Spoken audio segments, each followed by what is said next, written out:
What's up, friends? Happy Sunday. I am super glad for everybody who makes it in because I'm really excited to get to work on our Voron. I know that I said that we were going to stream it on Tuesdays, and this is Sunday, and we also worked on it on Wednesday. That's because I've had some availability in my schedule, and I'm having a blast with the build, but I also really want this guy to be running. I want to be able to start making awesome things with it. Speaking of making awesome things, check out this little pumpkin dude that I made. This is one of my first ever, I've only done a couple multicolor prints. I had a MMU on my Prusa, and I only printed like 2 items in multicolor with it because it was so much hassle. Well, like a lot of other people, my Bamboo A1 came in over the weekend, and I printed this today. I got to put it together and start playing with it. This is a really fun little pumpkin spinner. It's a print and place model. So I did the eyes in green and the mouth in green as well as the stem. It's all Polymaker silk, and I'm super stoked on how it turned out. I think this guy is awesome, and he's gonna hang out with us somewhere. Let's see. We'll put him over here in the shadows. Yeah, seems like a good place for him. But I do need my computer screen. What's up, friends? Let's see here. All right, so I do need to get our Voron manual pulled back up so that way we can dive back in.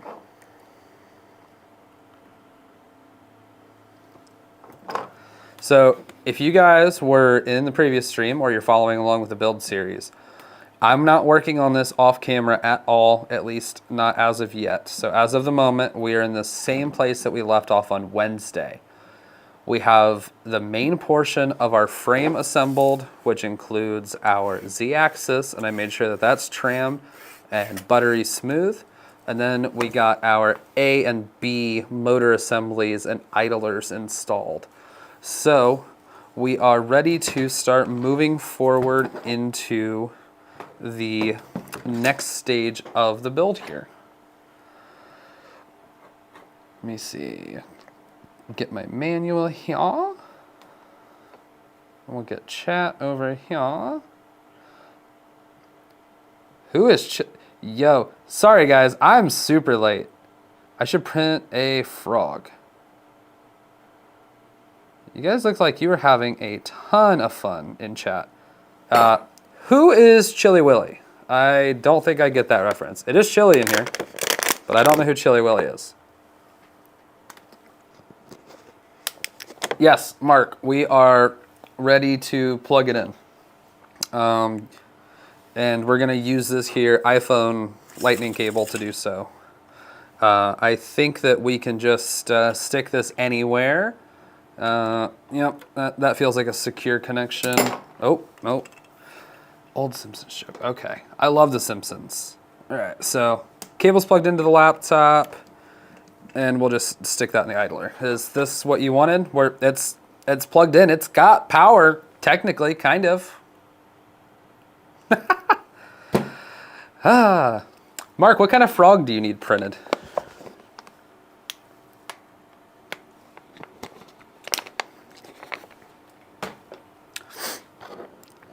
So, I'm totally sorry for being late. I got sidetracked. I had to go to Best Buy. I got a new toy. I left it in my car because I forgot, because I wanted to hurry up and get the show on the road. But it should be a lot of fun. Oh, printer came unplugged. Sorry about that, Mark. Oh, man. Now I gotta wind my cable back up. Actually, it's kind of nice because I want to try this other. This cable winder is really nice. I got that on printables. I found this one on Maker World, the bamboo printables, basically, green printables. And I went ahead and downloaded and printed it because it was already sliced. But what's cool is, unlike the other one, this one opens so you can get your cable in there kind of neat ahead of time. Figure out where it needs to go. I don't remember who actually designed this thing, but You just stick your cable in. It looks like it can accommodate longer cables too. I really have enjoyed the cable winders that I've printed. Something else that's nice about this one is these openings. They are significantly smaller. These lightning to Type-C cables have a propensity for getting sucked in this one, and that didn't happen here. So, I guess attempting to turn the Voron on resulted in me getting to fix something. Nick, I'm glad the brisket turned out good. Very excited for you. Also, I'm really hoping that that's what you're bringing to Friendsgiving Saturday night. Maybe? Brisket for your friends? Huh? Calix, I'm glad that you had a good time at the Browns game. I saw a couple of minutes with my grandpa. I am not a football or sport ball person, period. Did they win? Was it a good game? Did they do the sport downs? Get some touch points?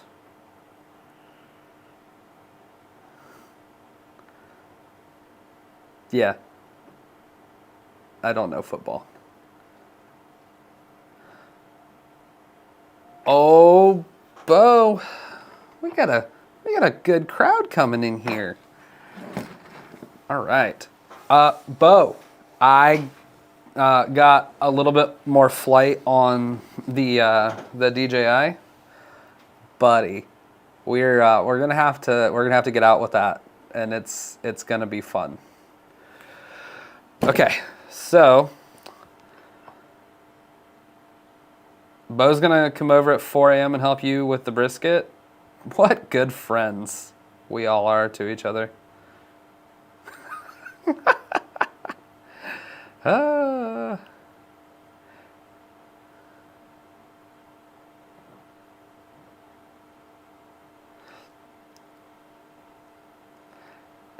Maple Leaf Makers. What, so you asked if it was with the Catalyst board. Yes, this is the Fysetc kit with the Catalyst board. And I'm really excited because I love the idea of not having to buy a Raspberry Pi specifically for this printer or give up one of the Pis that I already have. You want to make sure that it gets at least one of your mods installed. I'm not sure if this has anything that you designed. I truthfully don't know. However, if you have any recommendations for some cool stuff that you've done that you would like to see us put on here, that's going to be the follow-up. So I am planning to build this exactly as Fysetc sent it to me, and kind of do a breakdown and talk about it. And then we're going to do a follow-up video or series where we start modding it and do things that would be really fun to do to it. Like, one of the things, I'm kind of browsing around for hot ends right now, trying to decide. Yeah, so Calix, you went to the football game for the experience. It looks like you guys had some really awesome seats. Like, those were like seriously next level. Were those from your dad's work?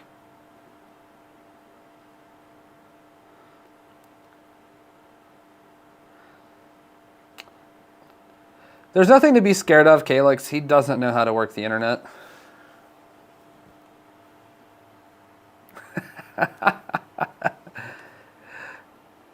Yeah, Maple Leaf Makers. I will be sure to check your profile out. I really like the idea of... I really want to play with stuff, and I'm excited to do some tinkering with this. I don't want to do a lot to it at one time. I think I'm going to try to leave it as stock as possible with some exceptions. So I definitely I don't want to get to a point where I do to it what I used to do to Ender 3s and Ender 3 style machines, where Nick and I would just throw everything at it all at one time and then deal with the consequences of our actions. Being said, I don't like tuning as much as he does, so I didn't have a lot of dealing to do. Nick in chat, I've seen him use entire kilos of filament printing calibration cubes. That is something that I have never and will never do. All right, so where we are at with the build. Our A and B motor assemblies are installed, so now we have to get into doing our idlers, which are going to go up here for the motion system. According to the instructions, it looks like these parts should be black in color. Fysetc included the printed parts with this, which has made my life super easy because it meant that I did not have to source printed parts. We're probably gonna have some heat set inserts to get into today as well. Let me go ahead and get the heat set press powered on. Let that get warming up. This looks like a thingy that we need, so does this. Oh boy. If any of you were here for the first stream, do you remember just that sheer terror look that I got in my eye when it came time to start getting printed parts out of the box? That was good times. That was scary.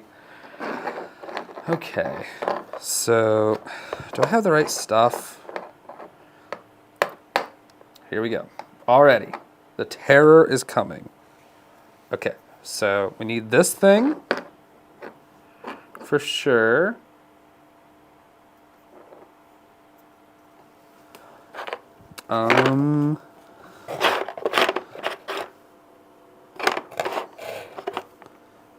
What else in here do we need?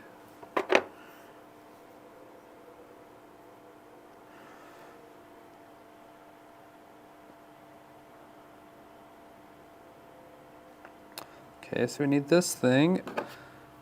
It's got to be this thing, right? No? Yes? No? That lines up with that. Okay, yep, that looks right. This is the kind of the intimidating part, is just straight up not knowing what some of this stuff is. I will say, I said this in the last stream, but I'm going to say it again. One of the biggest obstacles I think that I have with this build is one of my favorite things about this kit. And that is that Fysetc included the printed parts, which means I don't have any personal investment in what any of these things are. Helps to have the CAD model open sometimes. You know, I could see where that would be beneficial. That would help probably. Yeah, I see your point, for sure. All right, so an M3 by 35 is gonna go in here. And then it's gonna get turned upside down. And then an M3 by 35 is going to go in here, and it's going to get turned upside down to a lesser degree of success. And we're doing more of the bearing stack deals, the bearing stacks and shims. So where are my shims? Also, do I have another? There's my other tube of bearings. I'm really doing my best to stay organized as we go, and that has proven at times to be more difficult than it should. Especially given I'm doing all of this on a 4-foot folding table. This is so not even remotely an appropriate workspace for this project. 49 streams left. All right, Calyx, woo! What are you gonna do when we have this printer running within the next week? Then what? What are you and Mark gonna have to make fun of when in 1 week's time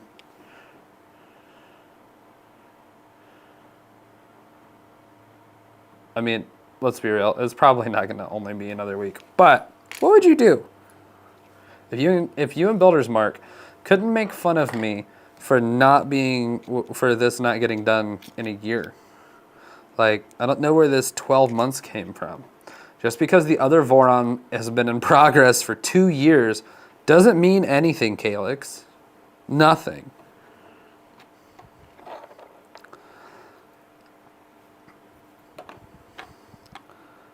Okay. This goes like so. Right? Does this look right? Sure does look right. But that doesn't look like that's enough thread.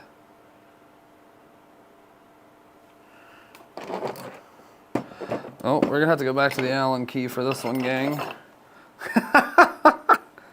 No, it's not ready yet. Gosh. He's always rushing me, wanting me. Oh, that's better. You guys always in a hurry. Haven't you ever heard that sometimes it's the destination, or it's the journey, not the destination? Huh? You ever heard that? Because sometimes it's all about the destination, or journey.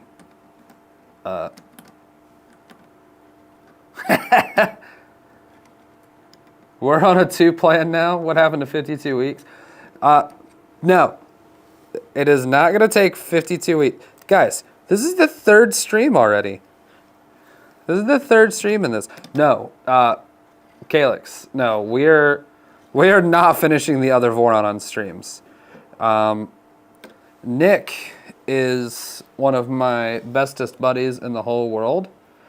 And Nick is going to leave our Friendsgiving dinner this Saturday evening with the Voron 2.4, and he's going to be a gem and finish it for me.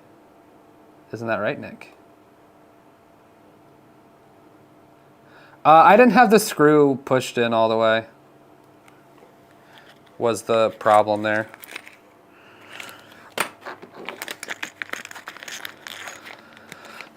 I will say the most annoying thing that I've encountered with this build so far is trying to get these nuts in place. Like the nuts that you preload into the frame, it's like this is just free spinning. Who has a trick for me on this annoying game? How much are you paying him?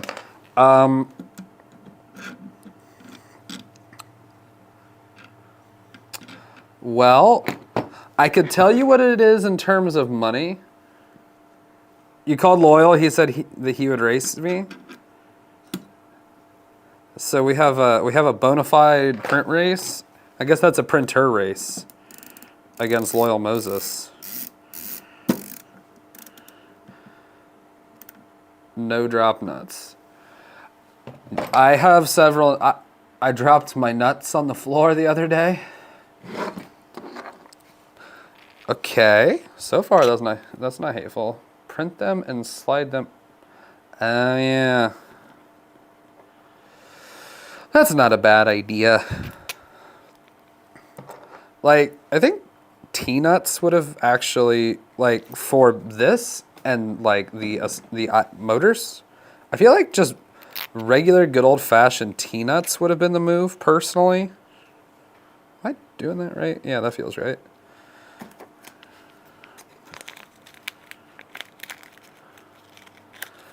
So, Mark, what are the terms of this race that you instigated? Is Loyal going to finish both of his Vorons or just one?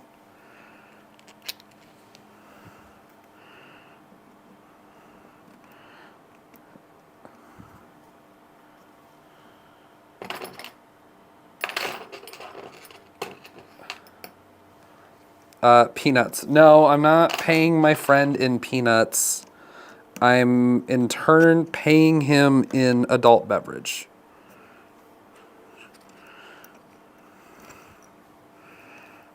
I feel like peanuts would just be insulting, especially given the fact that he's got responsibilities outside of just building my 3D printer that I've... You know, what happened with the 2.4, where it all went wrong was the build... Oh, I nailed that one. Boom. Oh. I heard cracking. Promising. Just stated as a race. All right. I guess I need to message him later.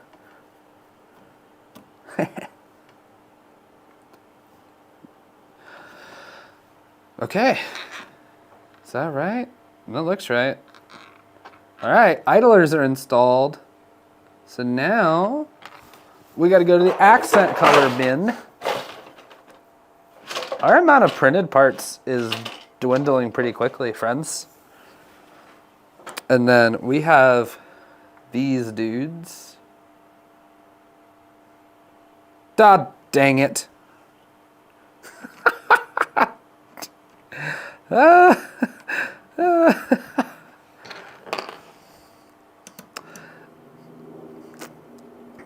I'm gonna be so glad when we're done preloading nuts.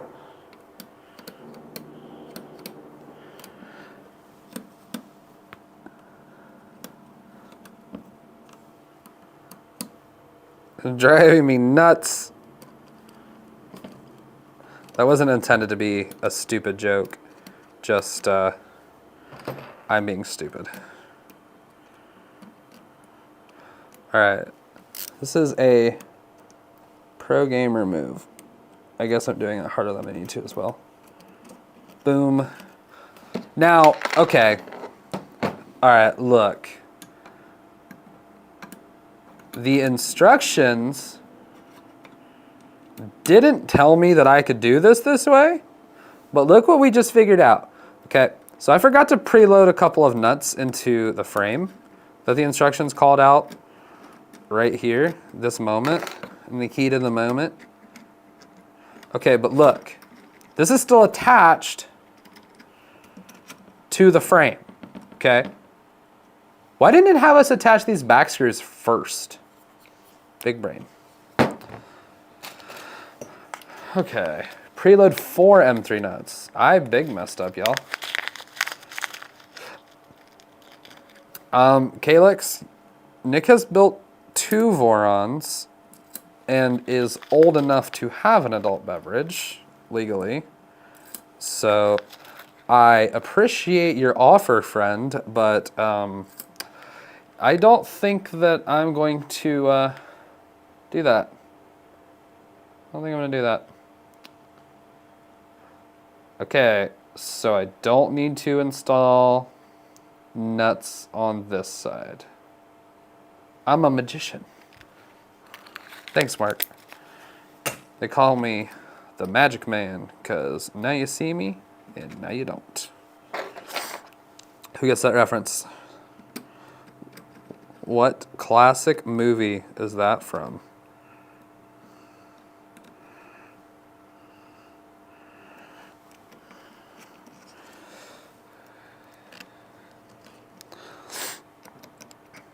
It's starting to get cold in the shed, guys.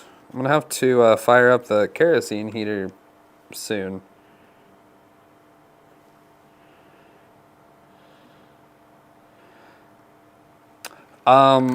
You know, Nick, using a magnetized Allen key is a smart move.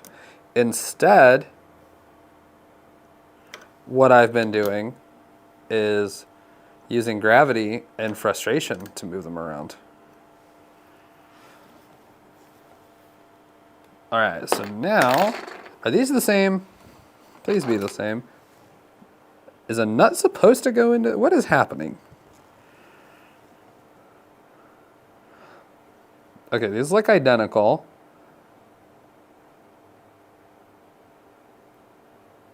And it's a movie from 2005. Is it that old? Am I that old? I guess I am.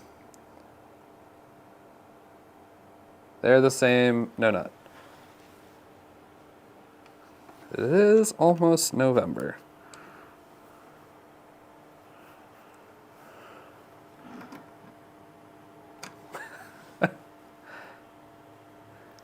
Okay. Add a magnet to the side of your Allen wrench. Done.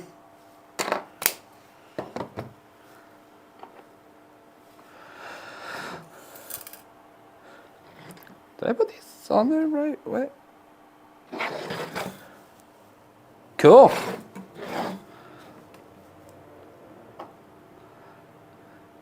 Yes, Calyx, I went and practiced today. Me and my grandpa both went and practiced today.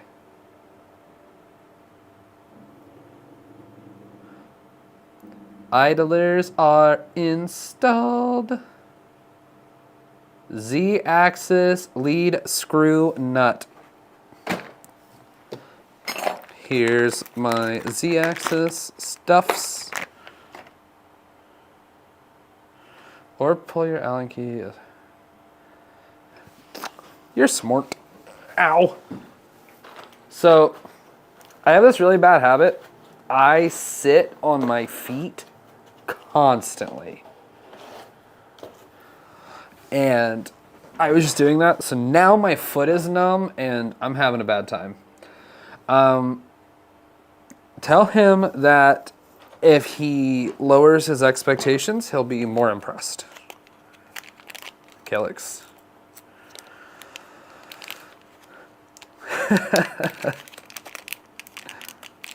Alright, so we're on to the Z-axis. Oh gosh, my foot.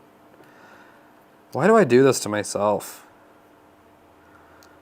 Of all of my unhealthy behaviors, I think that sitting on my feet just might be the worst.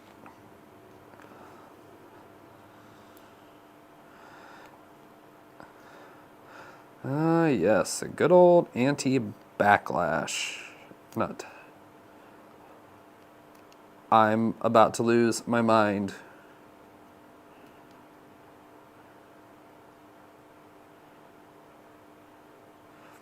$300 out. My foot. Oh God. Okay. M3 by 12. If that's an M3 by 8. That's an M3 by 12.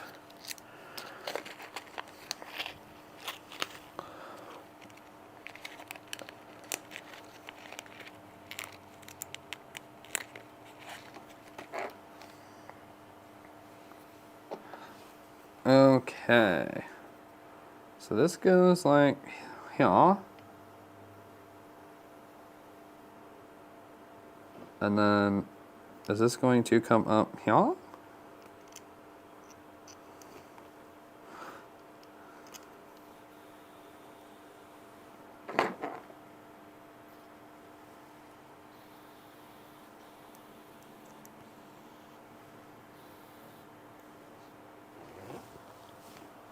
What in the world?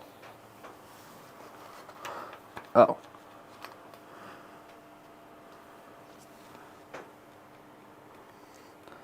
I feel like I'm, oh gosh, my foot's better. Whew. I thought I was dying. I thought I was going to have to be taken out to the horse pasture. The feeling is no joke. K-Trim, thanks for joining. I can already feel this looks right.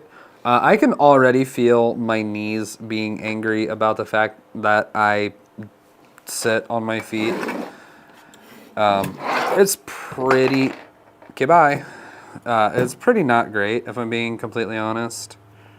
Let's see, let's get this over here for you guys to see. What does this fasten on with?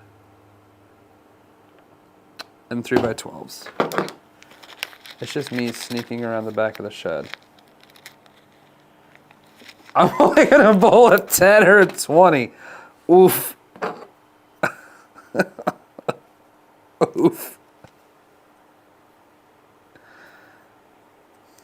Thanks, Nick. Thanks for the vote of confidence, man. Every part that we add, things get progressively more fiddly. There we go.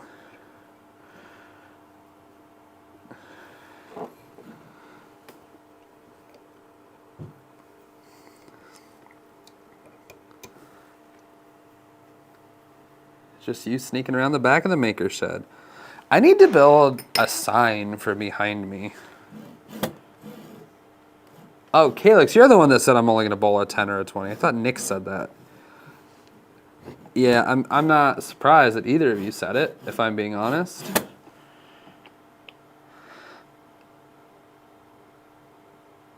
Okay. Preloading more nuts. Where in the heck do we have room for more nuts?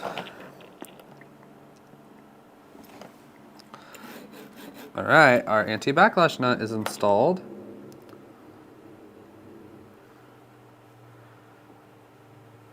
Okay, what? Oh, okay, we gotta turn the frame upside down. All right, upside down. This side's closest to me. And then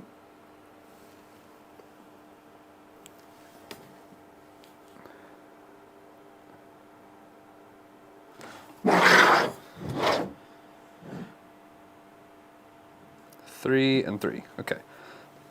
I had to match the orientation to the picture so I could figure out what was going on. There's so many nuts. 10 or 20 for series. Where did I squirrel? I mean, probably. Was it because I was talking about bowling?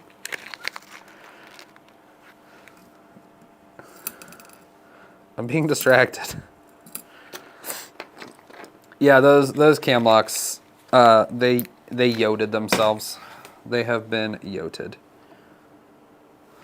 All right, now we need 6. Oh wait, did I miss one? No. 3 and 3. All this preloading. You can bang enter till the cows come home, man. I still don't know how to do that. Then again, I guess it probably would have been a responsible thing of me to do to learn how to set up like bang enter or something today. Instead, I chose to play with a new printer. Another little baby printer. Alright, then 4 go back here. Alright, you can't see it, but you have to take my word for it. There are 4 in there, I promise. How many people do we have here? We have a good crowd. You guys are pretty active in chat. I appreciate that. How many people are hanging out? It says 4. My side says 4. That's fun. We're installing feet. I have tomorrow. I have to work tomorrow, dude.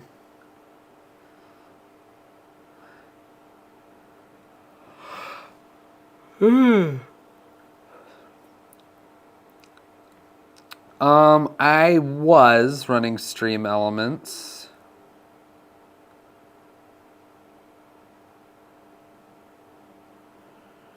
But I'm not currently running Stream Elements, I don't believe.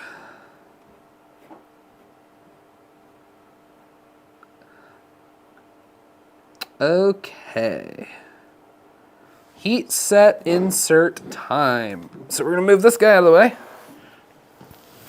and bring our handy dandy press over. I remembered it's on this time.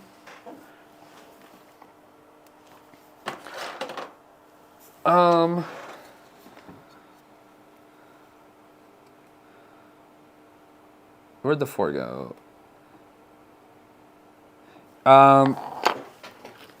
The 4 are, that's 3, 3. You said back, not backside? Did the picture lie to me? Or am I just delirious? No, let's, oh God, what have I done? Oh no, yep, I totally put those in the wrong place. Maple Leaf Makers, what a guy. What a save. Okay, well how bad did I mess up the rest of this then?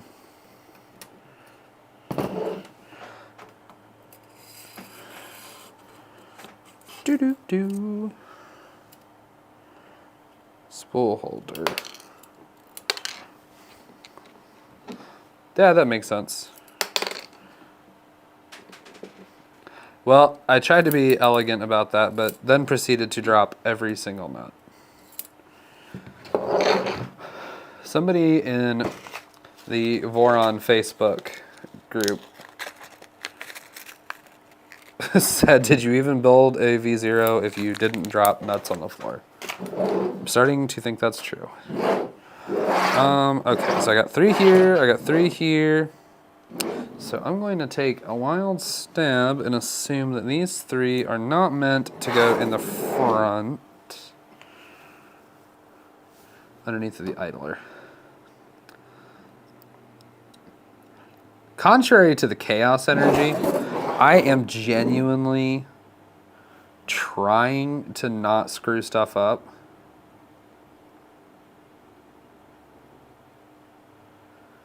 Because I really want this to just work. Okay. 3, 3, 3. 3, 3. So for the panels, are there going to be 3 on every single side here? Yeah. Yeah, okay, so I missed several. I still put the 4 in the wrong place.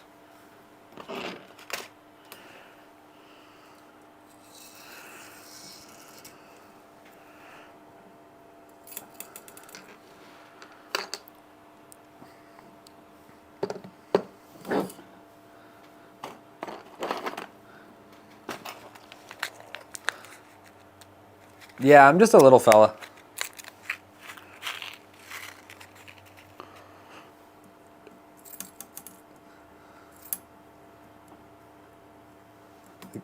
In my defense, though, Calyx is like a giant.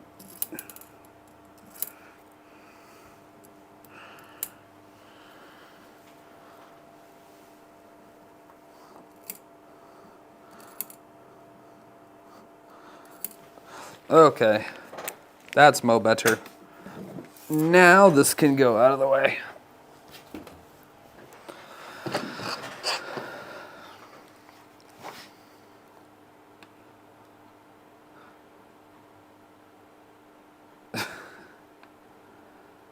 Okay.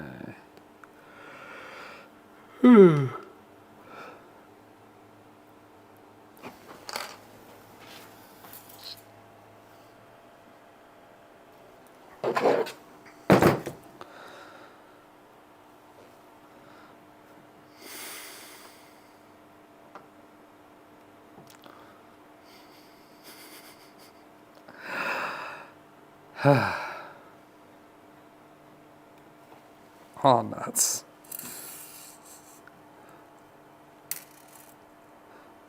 I'm going to lose it dealing with these nuts.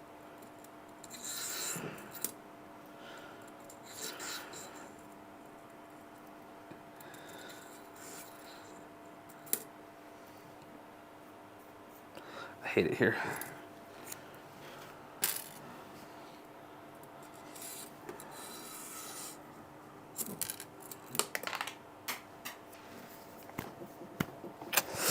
Okay.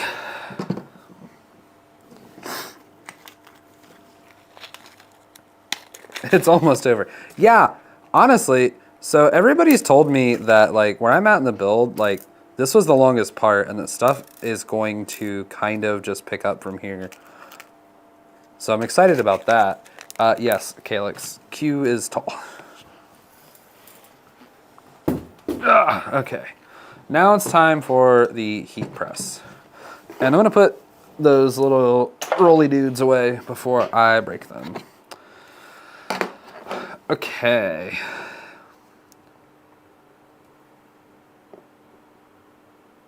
Did I drop something, Calyx? Uh-huh.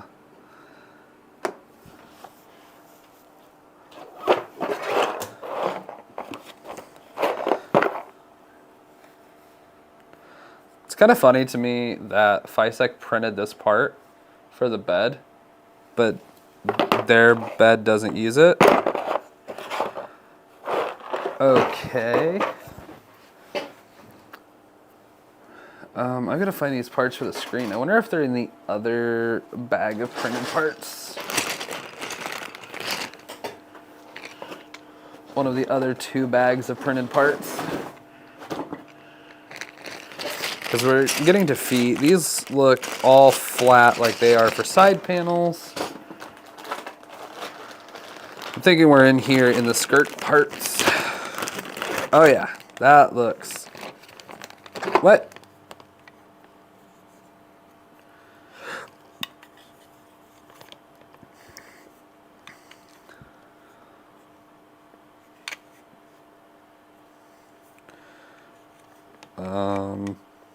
Okay.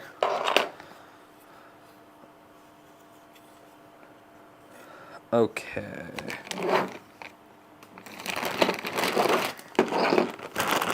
Is this where all the feet are? That's where, okay. I gotcha.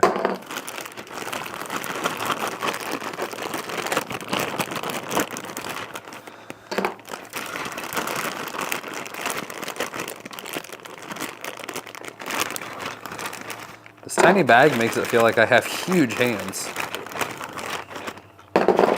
Okay, that looks like that's going to be everything that we need here for now. All right, time for some heat set inserts.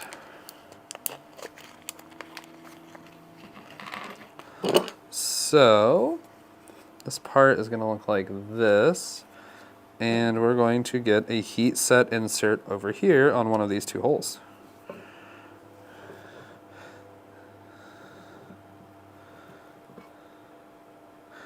Gently.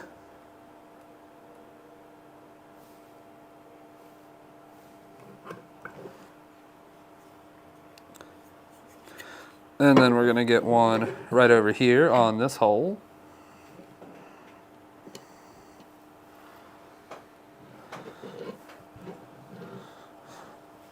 Wow, this one here is almost at max Z on my heat set press.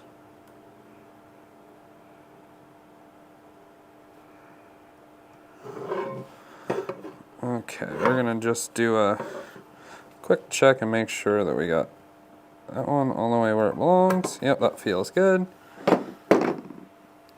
I want to do all the heat sets first.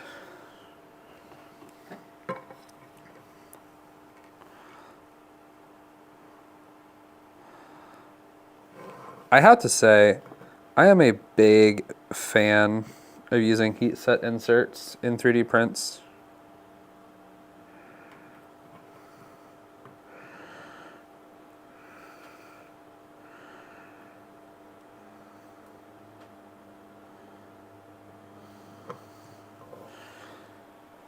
Oh yeah, clean as a whistle.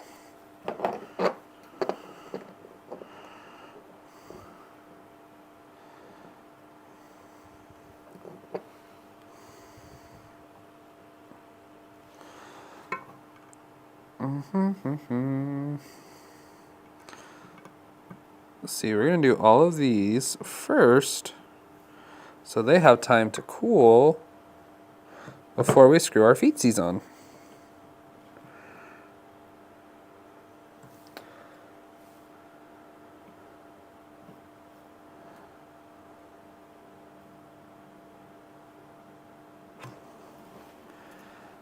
Okay. Do a quick refresh there. I am periodically going to be refreshing chat this evening because it was brought to my attention Wednesday that we were actually having an issue on my side with chat not loading, and it looked like I was ignoring people, which was not my goal by any means. I'm just not very good at this streaming thing. The reason that I would like for the inserts to cool is so that way I know that the plastic around them has solidified before we start screwing stuff into them. So that way, yes, ABS fumes, love it.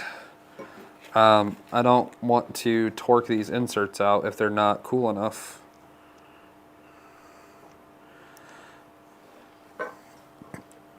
I'll tell you what, if you guys have never had the joy of inhaling copious amounts of ABS fumes, don't. Thanks, Shannon. Do you also have a belly full of brisket, Shan? I'm jealous.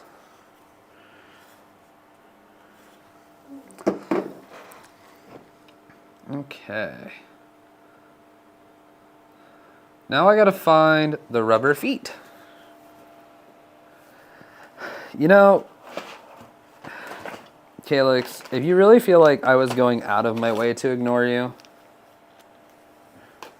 I'm sorry you feel that way, man. Sorry you feel that way.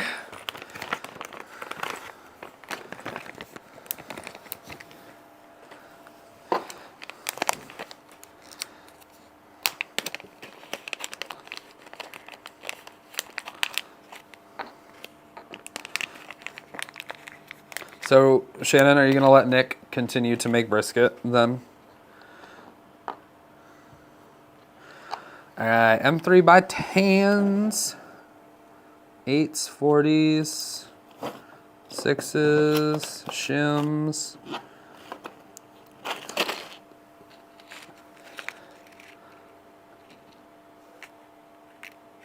Yeah, they included... They did include the filament sensor. I think I'm missing an end stop. I don't know where it is. I opted to install the one that I could find for the Z-axis. But there should be another one somewhere. Those are 16s. Yeah, I really wasn't trying to ignore anybody, Calyx, but unfortunately chat was not loading on my side. Oh, M3 by 10s. They were in the magnetic. They were in our magnetic part bin. I know there's only one end stop, but the runout sensor uses an end stop, yes?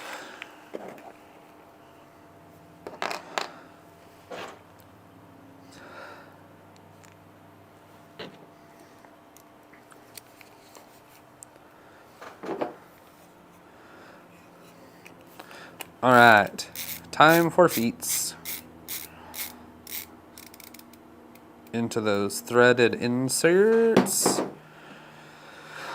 And then this one will eventually house our filament runout sensor. Yeah, I don't know where it is. I haven't seen it. There's a good chance it's here somewhere. It's an end stop, Nick. They used they're using a micro switch for their mechanical runout sensor.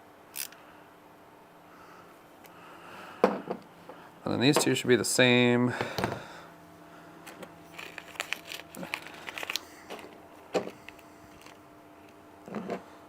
These 10s, did you, yep, they snuck out of the bag. All right, we're gonna seal that back up before I lose anything.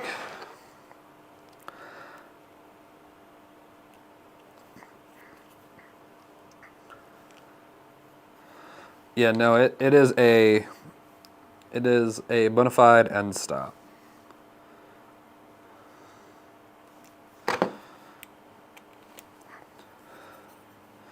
And this, it was mislabeled or something. No, there's a chance that it's in a bag or something. If I'm being honest, I didn't look that hard. I just grabbed the first micro switch that I could find. If it's really an issue, I'm 85% certain that I have a micro switch floating around the house that I could steal to use for that process. Or I can live without a filament runout sensor. Like, we did it for years. Or also, I actually have two really nice filament runout sensors. I've been had. I have more heat set inserts to install. I actually have one of the new Big Tree Tech. Actually, I bought two of them. Big Tree Tech released their new smart runout sensors about, I don't know, a month, 2 months ago now.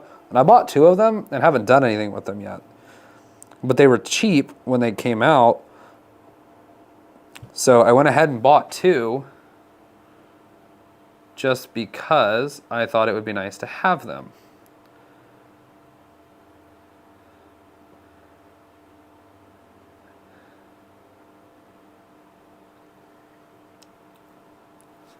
What in the...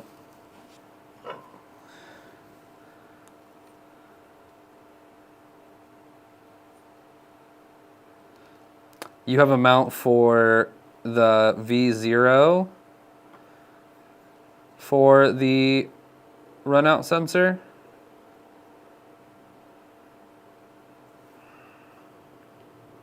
Because if that's the case, man. Chat, I'm gonna grab a drink of water.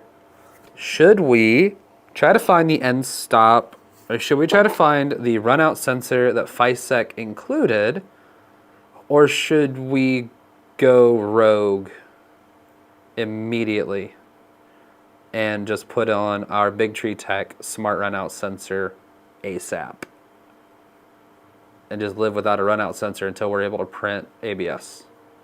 I'm gonna grab a drink of water. Let me know what you think. Should we cheat, or should we do it the right way?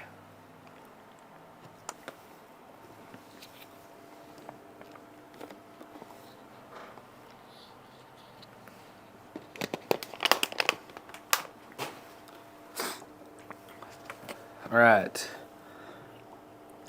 Mark says we should print that. Don't hillbilly it already.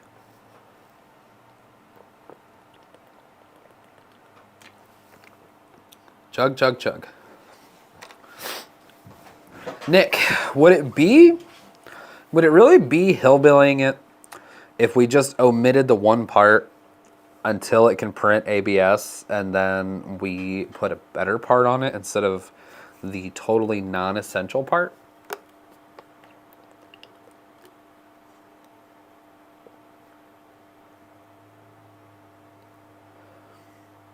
Like, is that really a hillbilly move?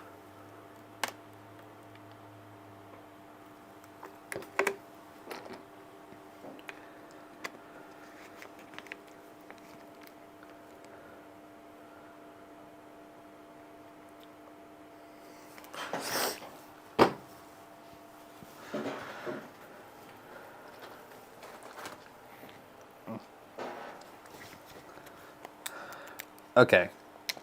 So, Nick, what the question is, I purchased, when they came out, I purchased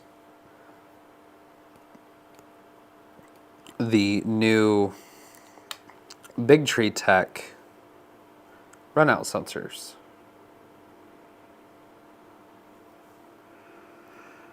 And what we are contemplating... Oh, I didn't look for that. No, this said... So I was installing the Bowden fitting, which...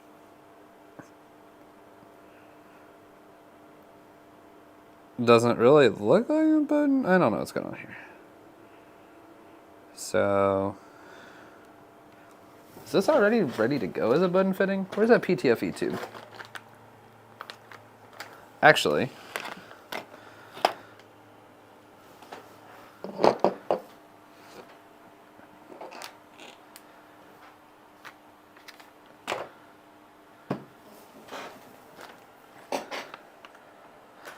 those are all parts for, not this. Nope.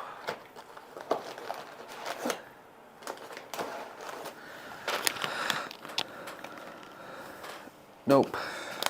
Fans. Screen fans. Power switch. USB risers. VHB tape.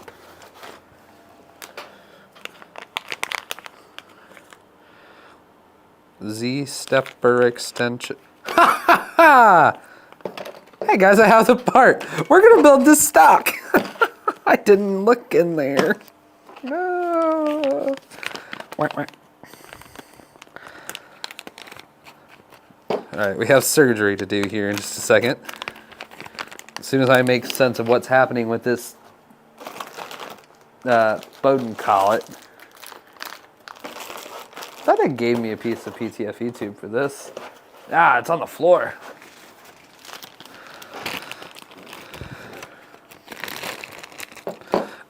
Yes, Mark, I found the part. Nope, that is...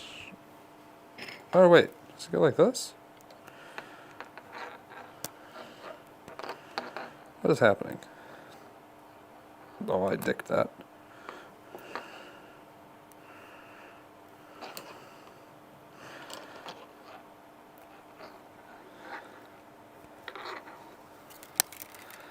Team stock doesn't ring well, but Fysetc sent us all this stuff, and I would feel kind of guilty if I didn't use the stuff that they gave me.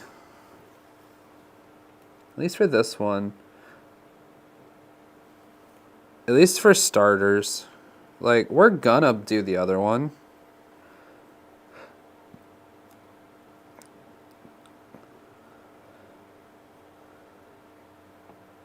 Okay. Alright, this looks like this is about to be a pain.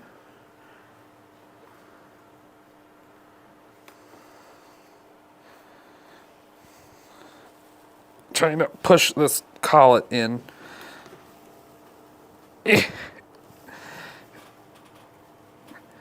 Oh.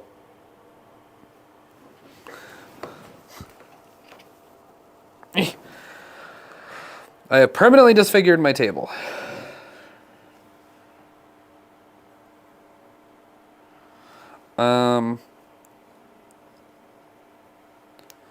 Are these collets like the kind where I'll be able to get the tube back out? Yeah, I took the black piece off the bottom. I actually got 3 of these collets included. But yeah, I took the black piece off the bottom.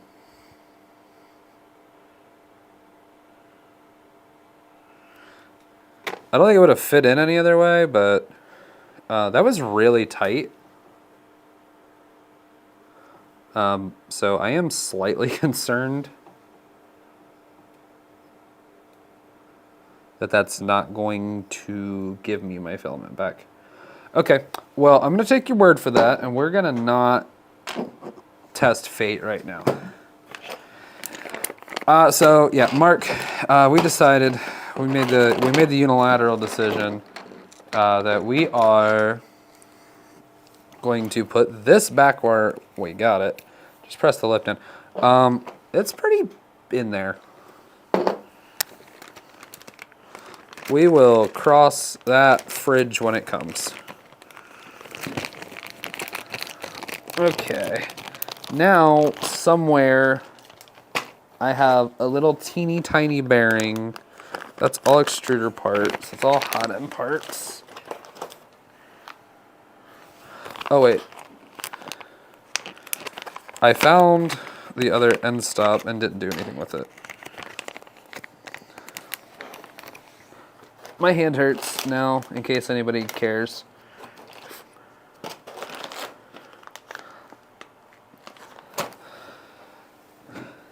The bearing that it's calling for the same as we're using for the bearing stacks?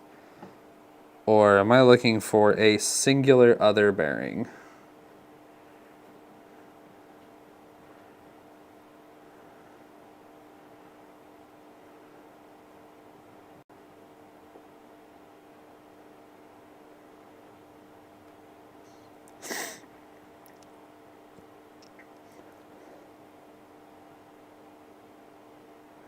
It is a different kind of bearing.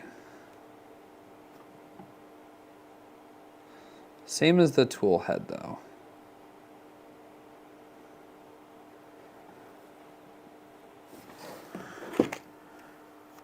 Those are thumb nuts.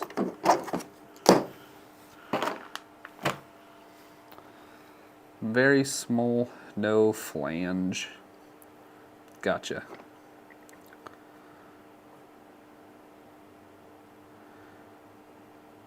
Gotcha. Okay. We're going to push that out of the way because it looks like we are done with the heat set press for a minute.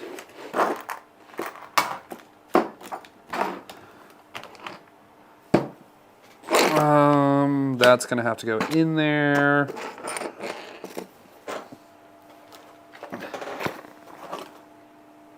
No. I wonder if it's in here. I wonder if it's in with our bed components.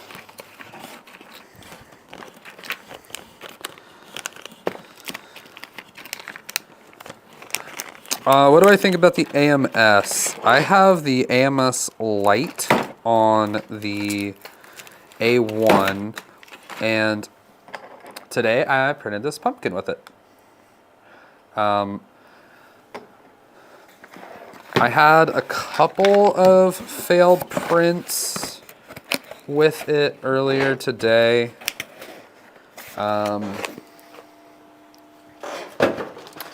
It was user error stuff.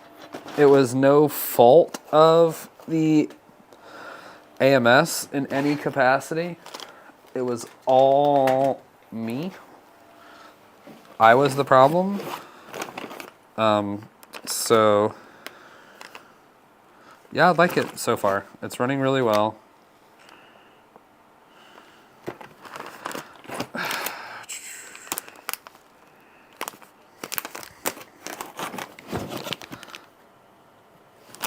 Where in the heck are these little bearings?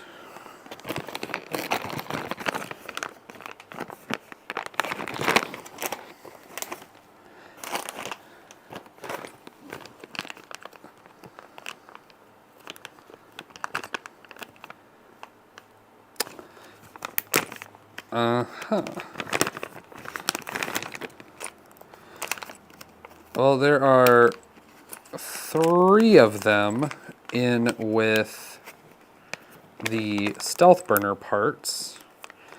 So I'm inclined to think that one of these is usable for the next step. If not, I happen to know where I have some stealth burner parts that I can steal from. So this bearing is going to go in here, and that's actually really nice, because then the filament can push up against that. Time to bring the baby cube back over here, and then let's see. Oof. Okay, let's see. Can I do this without it being a nightmare?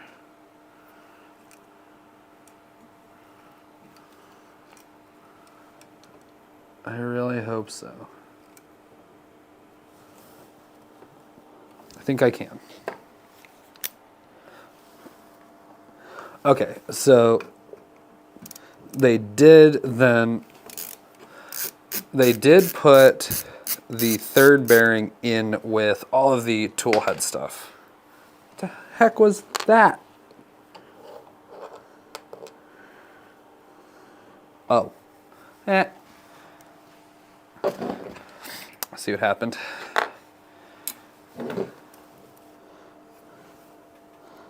So I undid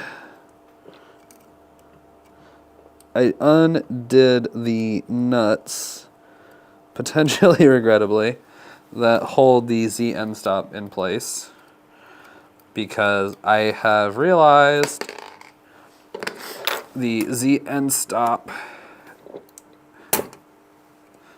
is not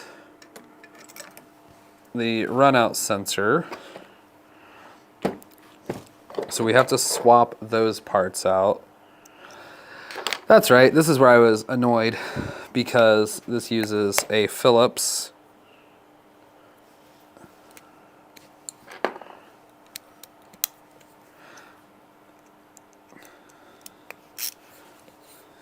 for these itty-bitty self-tapping screws. Mini stealth burner only needs 2. Cool. Magic. Can we pour some magic dust, fairy sprinkles, water? Well, so, Mark, this is what I asked for. I reached out to Fysetc. Actually, at the suggestion of Jonathan Levy, I reached out to Fysetc to see about them sponsoring a Voron build. And I specifically asked for the little BB printer. This is what I wanted to build.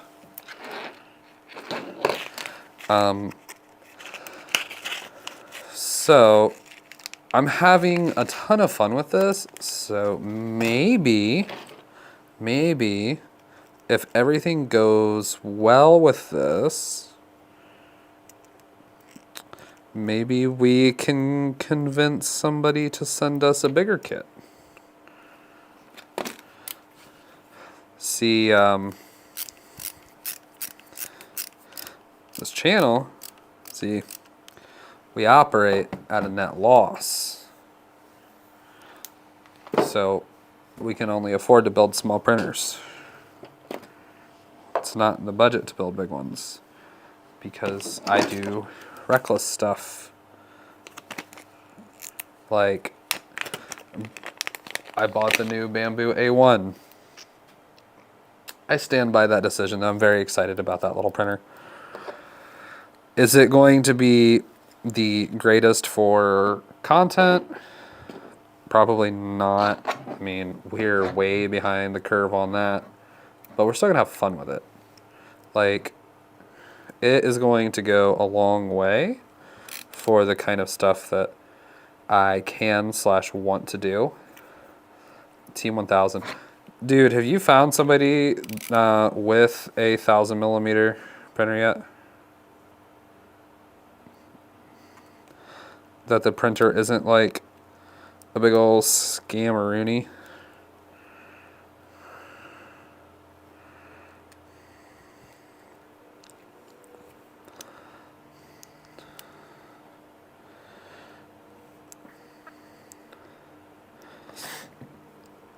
Nick, are you still here?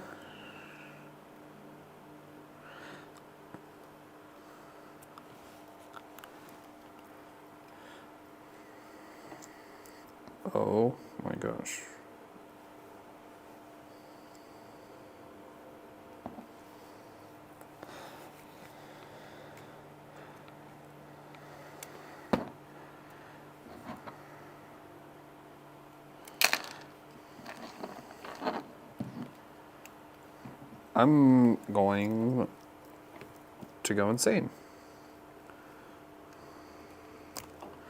Did we get it? Jeez, ow. The end stop, the Z end stop, and the filament runout sensor are both actually Omron switches. I was really impressed to see that.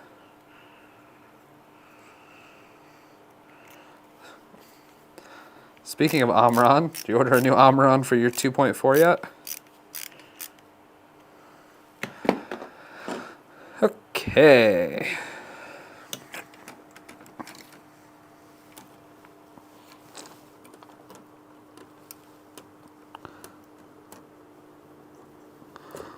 Let's see here.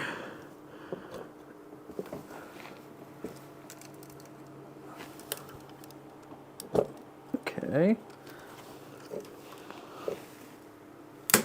Oh. What broke? Oh.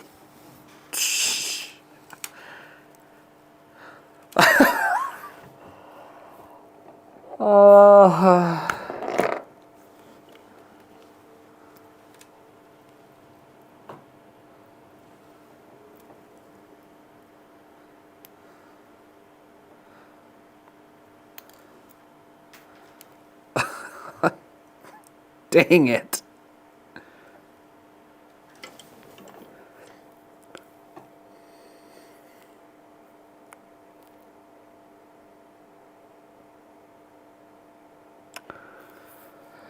Oh, crap.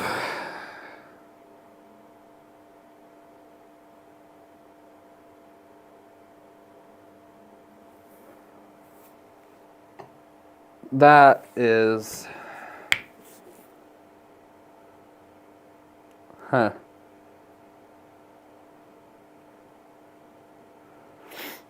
Okay. Yeah, team spare parts. I did not think I was going to need a spare end stop. Let's see here.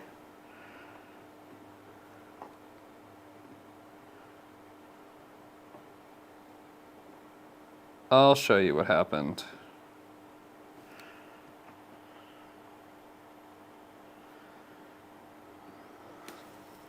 So, I got the end stop off and was trying to replace it without removing the bottom panel, and it did a break. You can't see that very well, but you're about to.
Okay, so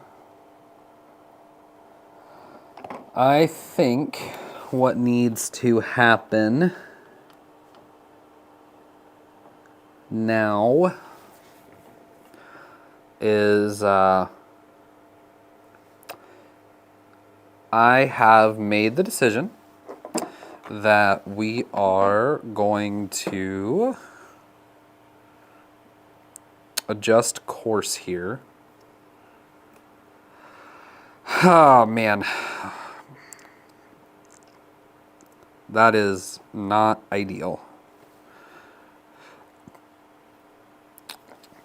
We're oh man, I'm really mad at myself for that. I wasn't pushing that hard. That is just really tight in there. I really didn't want to have to take this apart to change that end stop.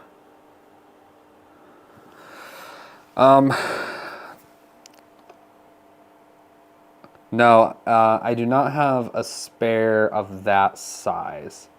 I probably have one that I could make up, but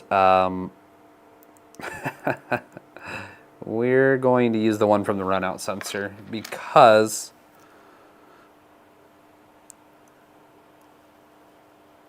like it big broke, as you guys could see. I mean, it's nothing that can't be fixed later. My bigger concern with this is having a Z end stop. Like, for the most part, as far as look, filament runout sensors are nice. They're really nice if you are printing big stuff or multi-day prints or you're nearing the end of a spool. However, I have never once felt like a filament runout sensor is a necessary item. I mean, we ran for years just fine without filament runout sensors. It really is a quality of life thing. And there's a couple of ways that we can fix it.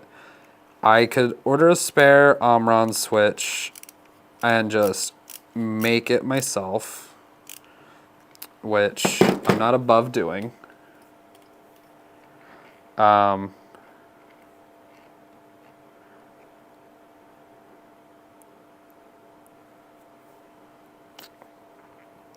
Yeah, that's kind of the plan. So, Mark, I also have that Big Tree Tech Smart Runout sensor, which was eventually going to go on this anyway. So we might just do that from the start. Now, all right. Okay, I don't have any nuts that can slide out this way. We're gonna be careful, and we're going to see if there is a way to do this that doesn't involve more destruction. But you know what? They tell me that a good video should invoke emotion. There we go. And that's what I should have done from the start. Dang it, man. You know, we're on stream 3. And if this is the first time that tragedy struck, can I really be that upset about it? You know?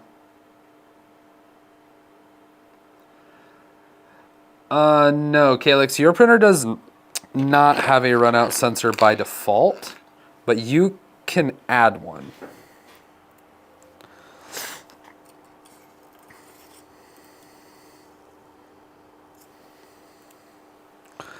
You can add one pretty easily.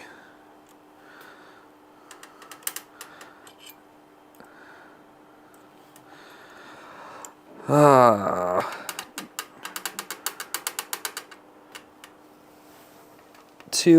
quote my great grandpappy, dagnabbit. Oh, I dropped my bolt. Oh, there it is. See, that's the thing is, runout sensors are nice. Like, they definitely add value, but it's not a necessity, in my opinion. It's one of those things that's nice to have.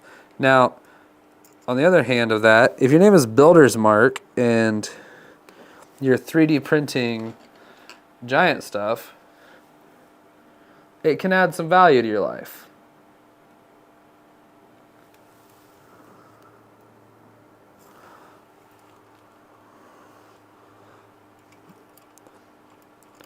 But for day-to-day printing, especially on a printer the size of this one, especially on a printer the size of the V0, you don't really need a filament runout sensor. It's just nice to have. You know,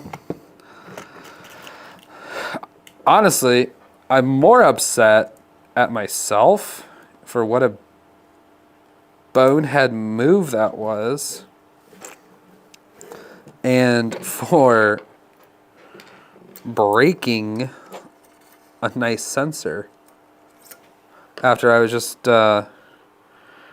bragging on how nice it is that it's an actual Omron sensor. Live and learn. Live and learn. You know? But see, now, that's kind of the mark, your big printer not having one. I mean, I suppose that kind of further proves the point, though. I know you've had the G-Max a while, and the filament runout sensors are relatively new in our world of 3D printing. But, you know, realistically, strictly speaking, they aren't exactly necessary. Ah, man. Just mad at myself, but, you know, what do you do? There's no point in, like, being devastated about it. Stuff happens. So we're gonna get back to adding feet.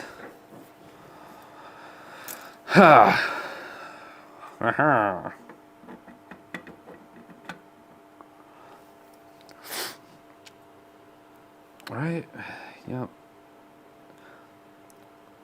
Yeah, 2015 filament runout sensors were not even on any of our radars. All right, time for the long boys. We need some M3x40s. That's a 25, that's a 40. Yeah, I mean, back then, dude, we were just happy to get something actually to print reliably. I mean, I know I sure wasn't concerned about a filament runout sensor. I just wanted what I was printing to stick to the darn build plate with the off-brand build tack that my printer had, you know? Back when we were all huffing Aquanet hairspray. Back in the good old days. I went through so much hairspray. It's not even funny, man.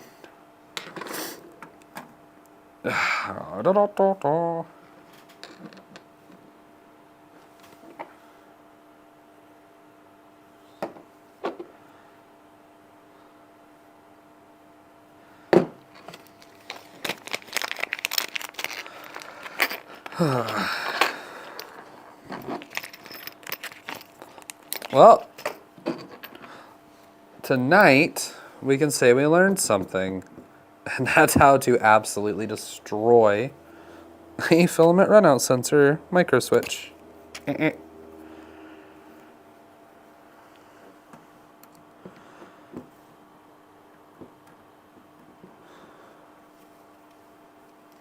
What is it people's dads always say to them?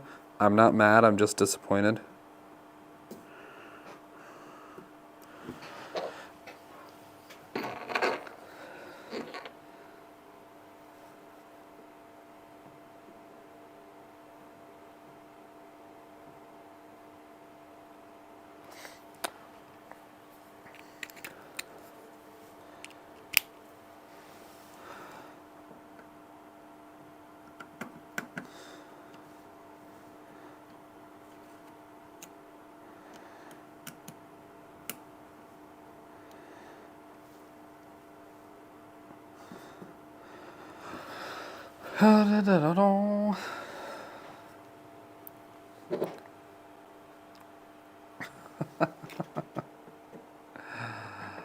Oh man, where's this go?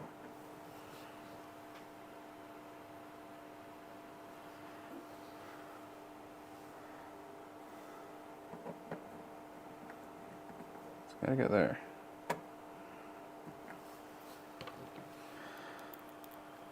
So how are we doing, guys? Are you having fun watching me destroy stuff? Calyx, I realize this wasn't the fire you were looking for, but it's pretty darn close to one. Dumpster fire.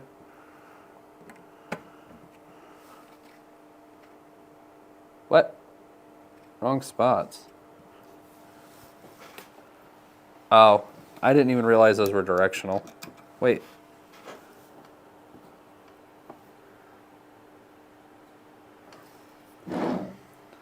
This is in the right place. That's in the right place. Is it just these two that are backwards? Hashtag team spare parts. Mark, we need to have shirts made. The foot closest to me should be at the back of the machine. This is the back over here. And if I'm looking at the instructions, it looks like this. The run out or the spool comes in here. Are these? Okay, these are different. Doesn't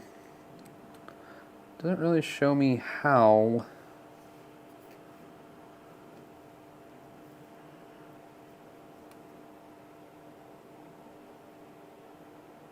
No, I didn't throw. I have all of the feet that were included.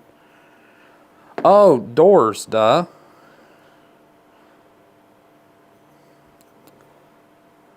No, I didn't. The mysterious fourth. No, I didn't throw anything away except for the sensor. So the door opens on this side. So is that what this would be? This would go here for the door?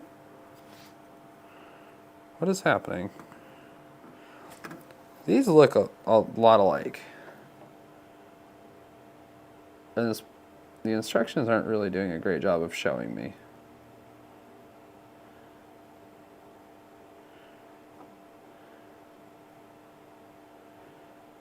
I wish I had the CAD model open, but I don't.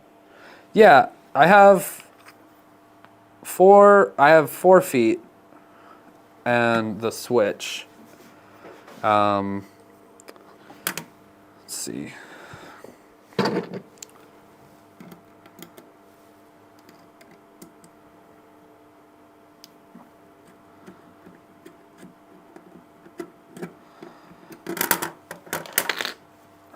This one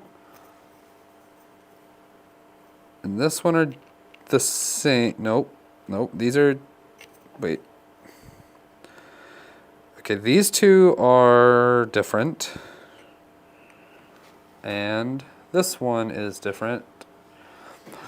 So I have 3 of these to determine which one needs to go in the front.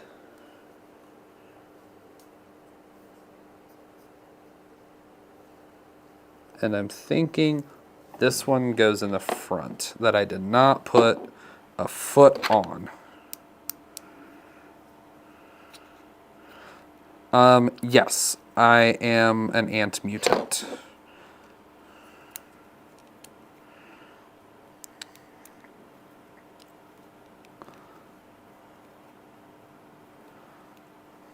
Rotated 90 degrees, so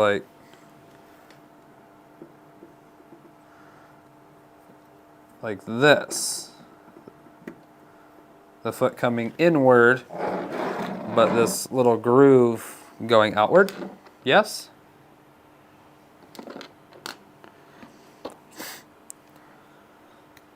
Is that correct?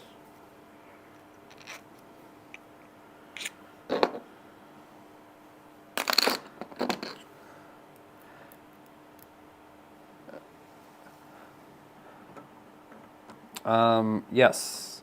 Yes, Calyx, I am Ant-Man.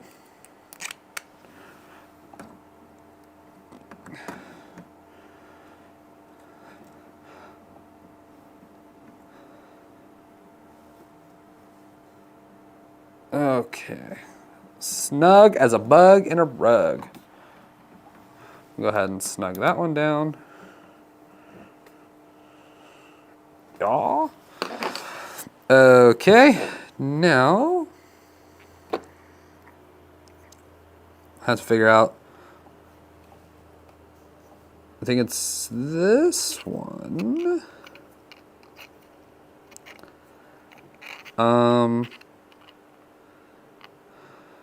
Okay, so these two look really similar, but one of them has an extra hole. I am looking at the instructions, Calyx.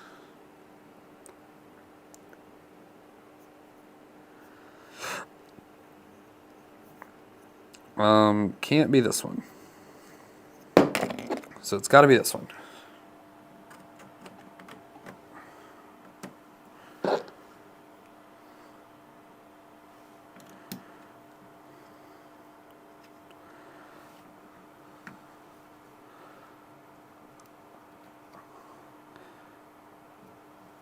Okay.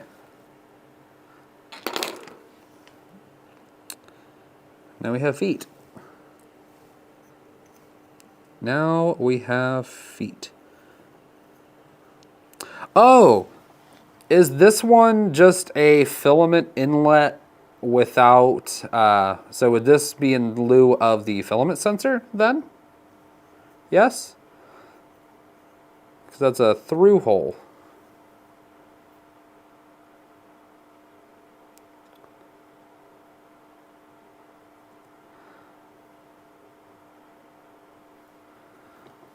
So I should swap this for the filament runout sensor one.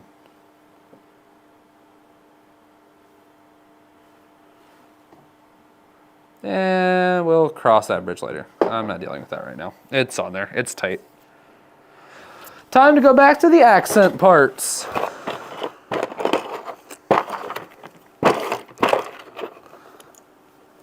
Four?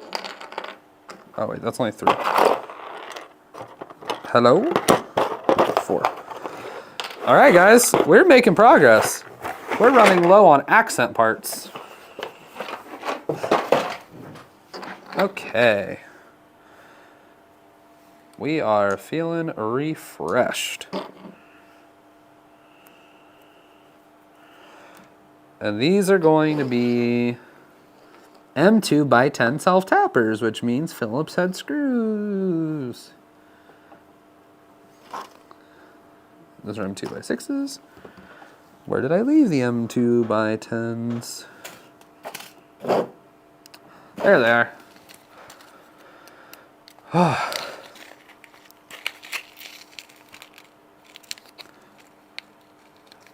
It looks like they're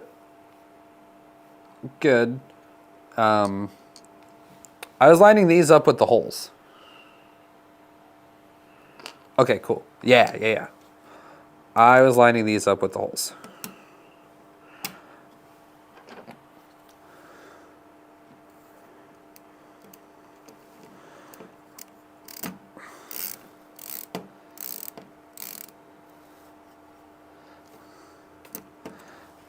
Like the power switch for the printer?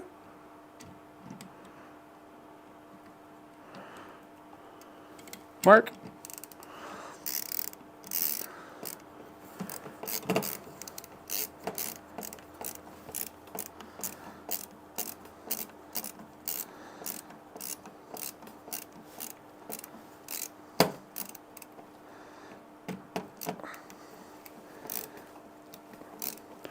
The more time I spend with 3D printers, the more that I dislike traditional fasteners like Phillips head. The limit switch I broke. Yes. Yes, I can. Maybe.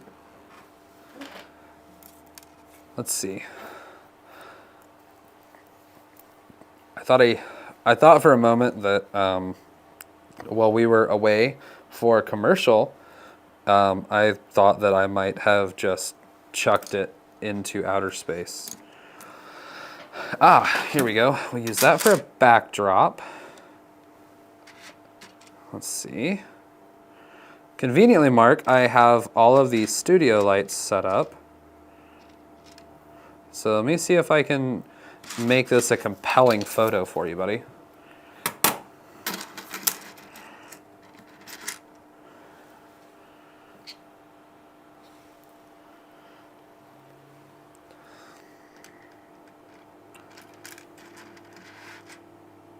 Okay, let's see. That can come here.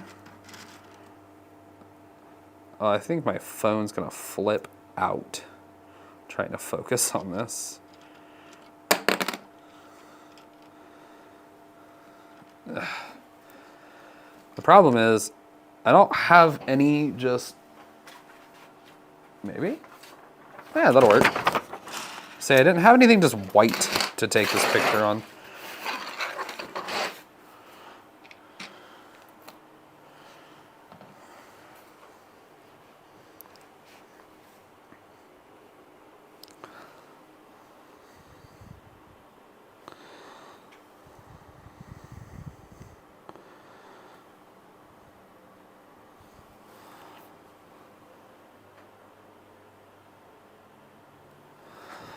Let's see. Mark, I'm going to send these to you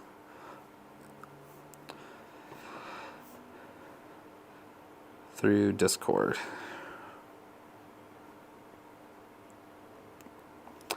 Discord DMs, Mark.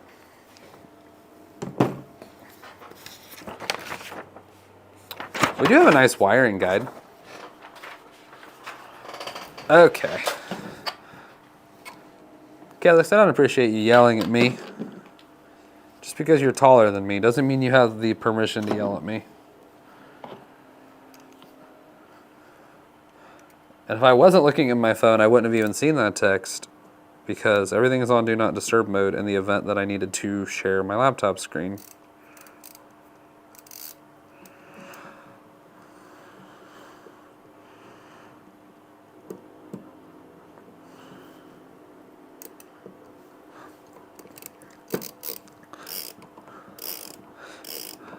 I've done enough Ender 3 mods that I genuinely feel kind of excited to get to the wiring, especially knowing that it's all plug and play.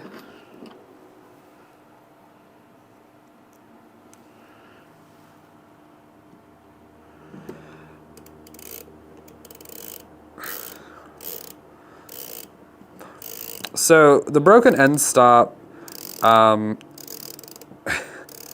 is not really a concern. I'm just going to use my smart run out sensor.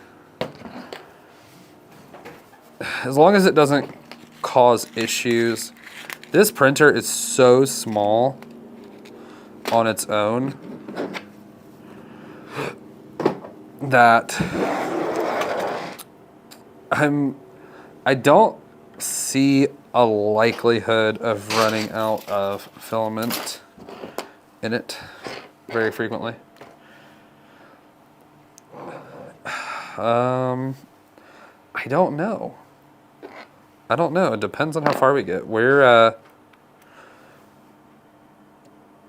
close to the halfway point in terms of the instructions. So the instructions manual for this is like 256 pages or something like that long.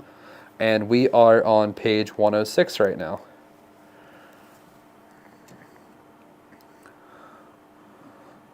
So, I mean, probably not powering it on tonight. However, there is a chance. There is a chance that we might, perhaps, maybe, be able to power it on Tuesday.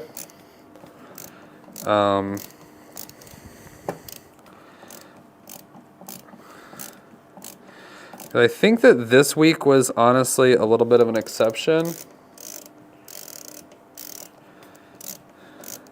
Sorry, Calyx, I'm not building fast enough for you. Look at my table shake. Look at that. These self-tapping screws are a nightmare. There we go. That table was shake, rattling, and rolling. Two more. I got like 3 more hours we can do it. So it's I was debating on how long I wanted to stream today. That's part of why we started. Well, the original goal was 6, but I wanted to play with my new toys and then ran out of time. The original plan was to start at 6 tonight, so that's why we started at 6:30. Was I really wanted to be able to throw a nice long chunk of time at this and see what we can get done.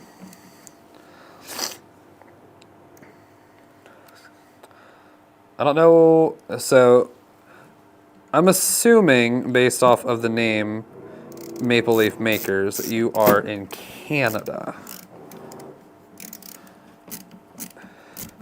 Yeah, Calyx, I really do want to stream all night. The problem with that is I have to go to work tomorrow. I still have to go to the day job. This channel has not made like a single penny yet, so I still have a day job that I must attend. Would I love to stream all night? Yes. Are you like Eastern Time Canada, Western Time Canada, or somewhere in the middle? Like, you don't have to get specific on where you're from, but I'm just kind of curious, like, what time zone are you working in? All right, these feet are done. And we're moving on to the Z-Rod. I'm not streaming all night and then going to work. No. Not happening, Calyx. I'm already kind of tired.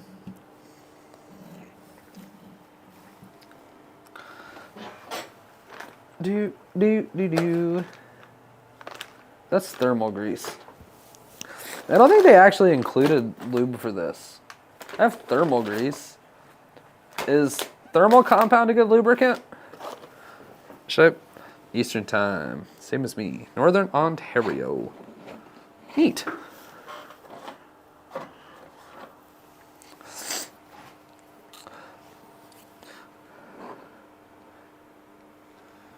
Seems smart to me. Yeah, I don't have any lubricants in here. Just solvents.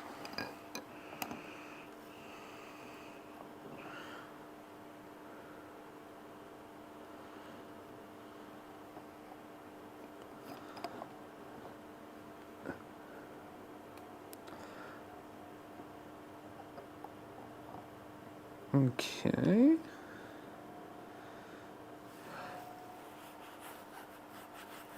Thermal compound is not a good lubricant. Noted. Is it messed up that I kind of want to try it anyway? Yeah, it's a palm lead screw, nearest I can tell anyway. Okay. Ugh. M3x6. M3x6 was the first one I grabbed.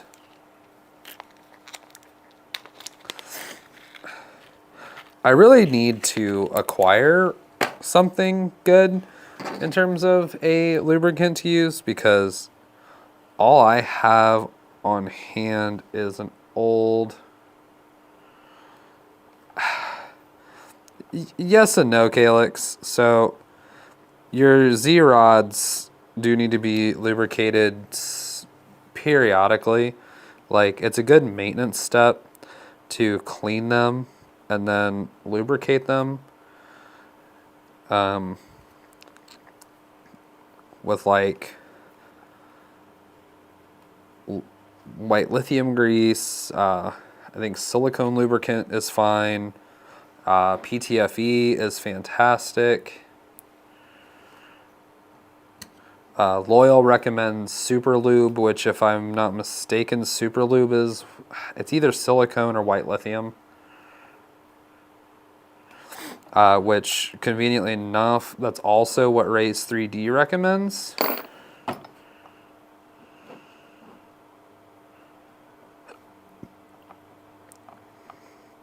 Alright, 50-50 chance on that.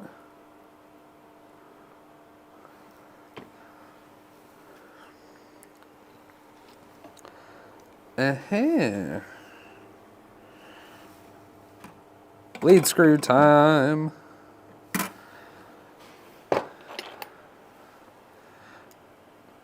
Well, conveniently for you, buddy, that's the same amount of maintenance that I did to it the whole time that I owned it.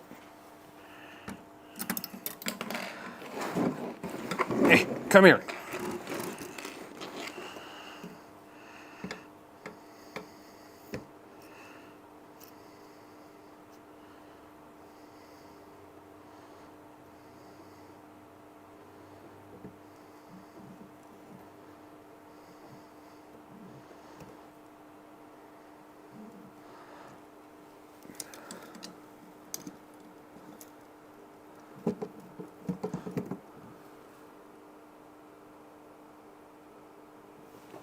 I'm holding up.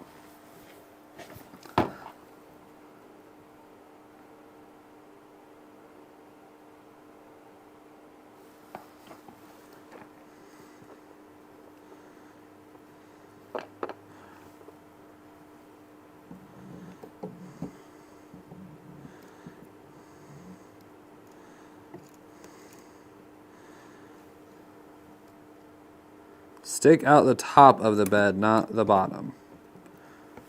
Oh. Okay. Easy enough.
Okay, I fixed it.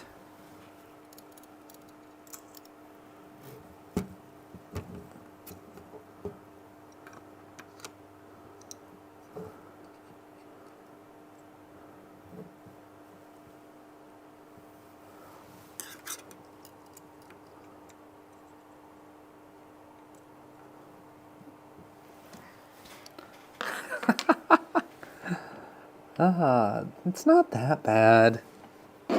Everything's fine. It's gonna be okay. I think crisis averted. Yeah. Oh, those are not button heads.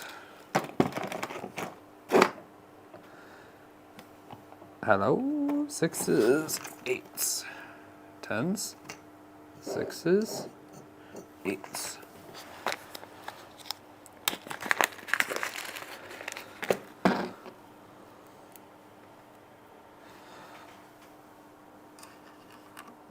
Get in there.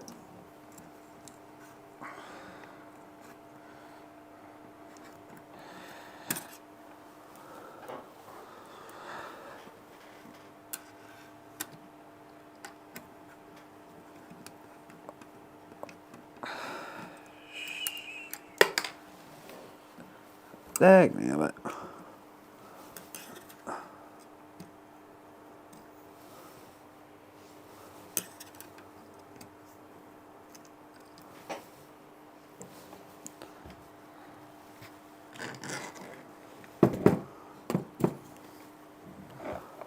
Okay. Just trying to get this nut to line up. Gosh, I wish there was a better way to do this.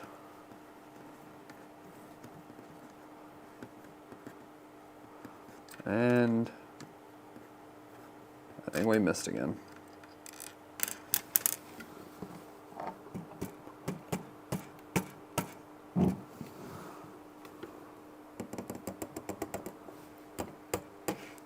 Shimmy into your place. Nope, wrong way. Come on. Aha!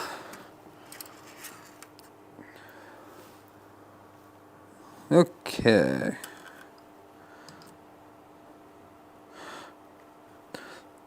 Secured.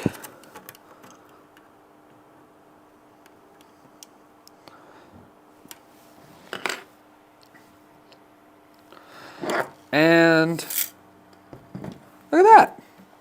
Our bed's in place. Well, our bed holder is in place. Let's see what builder's mark sent us.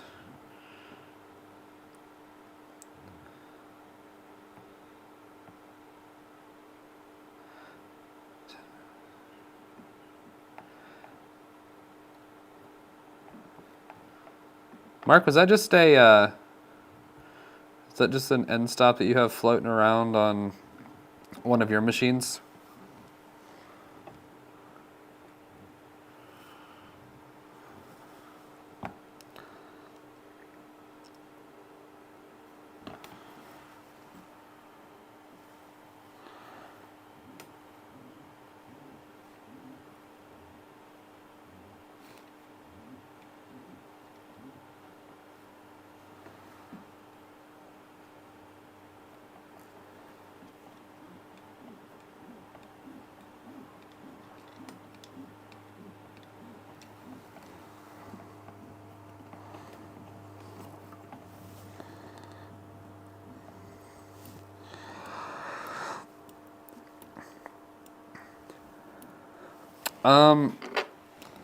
I may hit you up for that. Nick is going to be over. We're doing a friends dinner thing Saturday, and he might have one that he can bring. But I'm also debating, honestly, just throwing on the BQ one. I really appreciate you looking. I might take you up on that.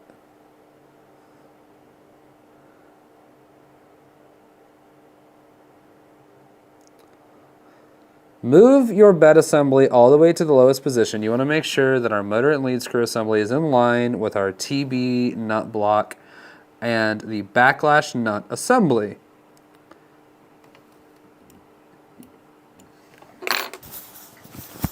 See if you can hear it. See if you can hear that click. I'm sure you could hear that.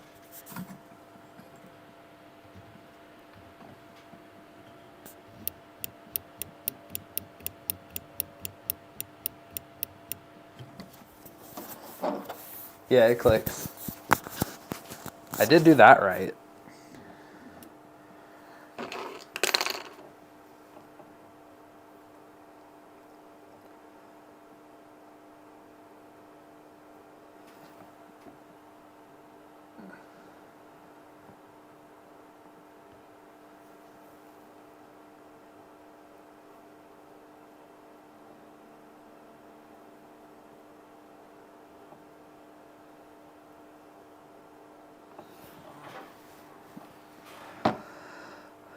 Yeah, this all looks good. Yes, it goes up, it goes down. Everything is smooth. Next step, please.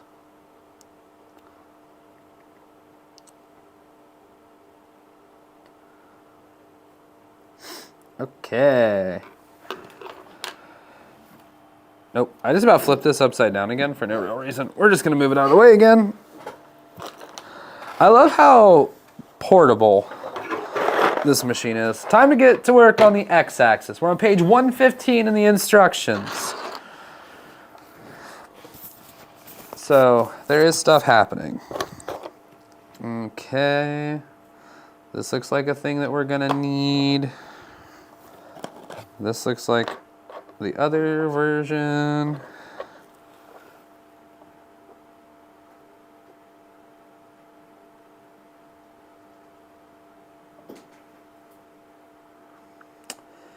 Let's see here.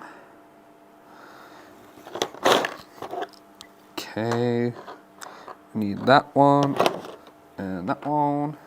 And I think that's everything for the moment. Okay. So we need this, wait. We need this one.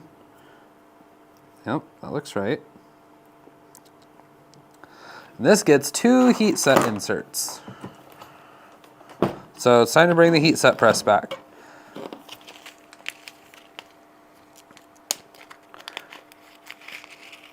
Mark, you should do that. You should turn your monoprice into a Voron.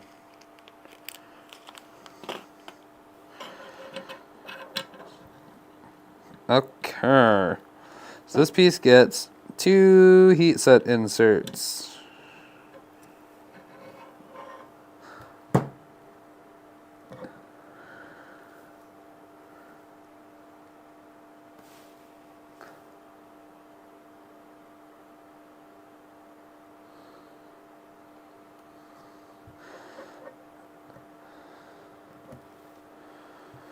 So having done a, oh gosh, yep, we're melting this piece.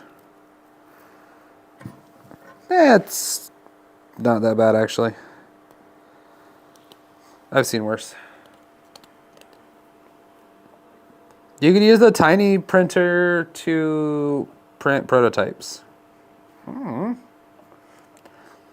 Tiny printers are fun.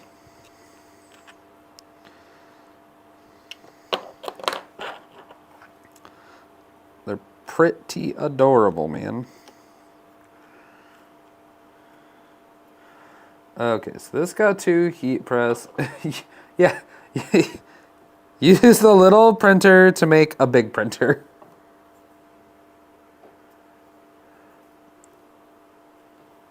Okay, and then we get, which version of this one? No. Alright, this is where we ran into trouble before on the motors. Trying to figure out which of these is the right one. I think it is this one because this looks the most alike.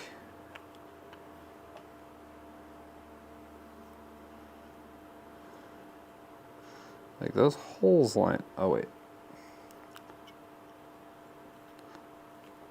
That's more better.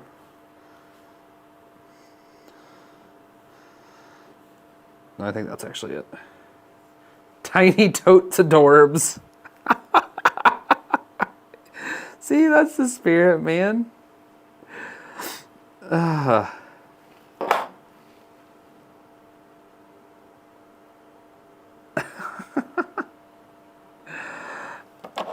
M3 by 25s.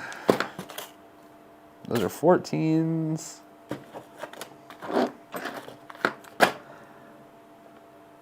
Whatever's left over with this in terms of screws, I really need to start printing Gridfinity stuff.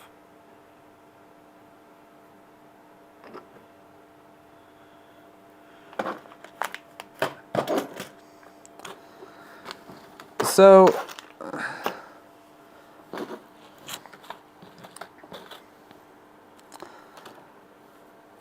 Mark, do you also have a problem with loving 3D printers?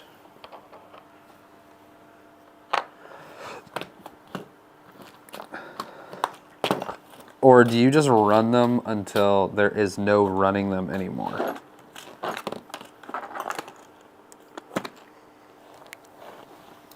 $12, $16, $30, $25.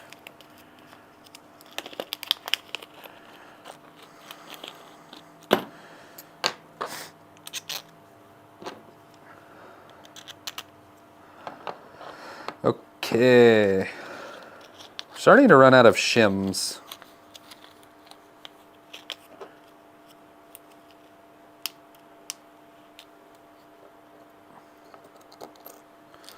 Which must mean that we are almost done building idler stacks. So you get 2 shims, followed by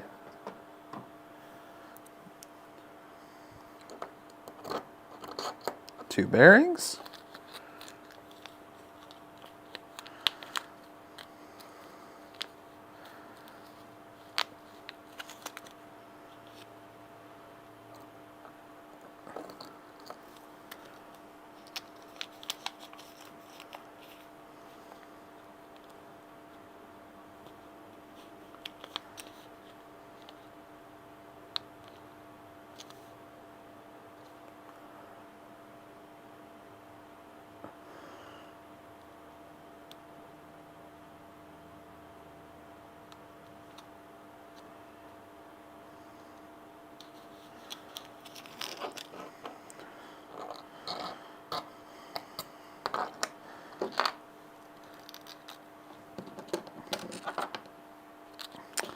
That could be an interesting... I had the wrong shims. I had the wrong ones out of the box.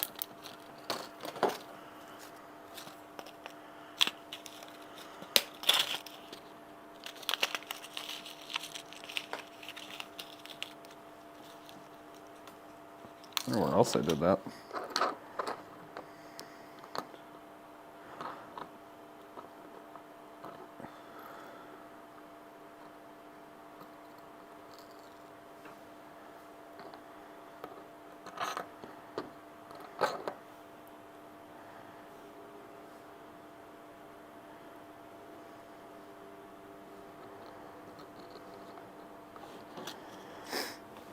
Okay, we need some spacers.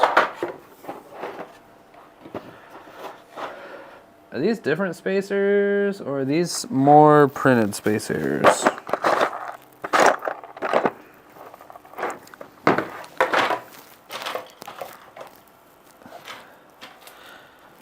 Because I'm running out of printed spacers. Must be these. From before.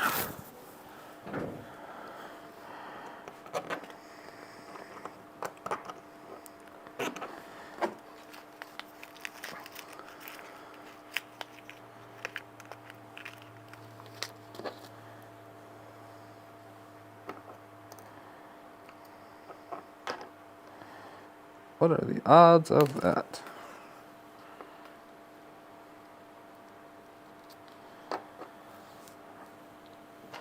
Followed by 2 bearings.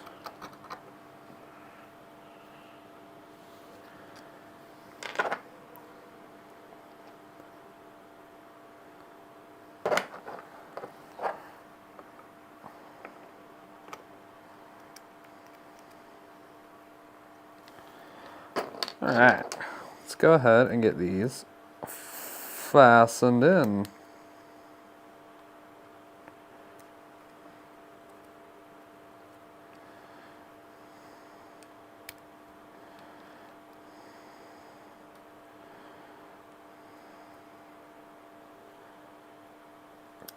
All right. M2 by 10 self-tapping.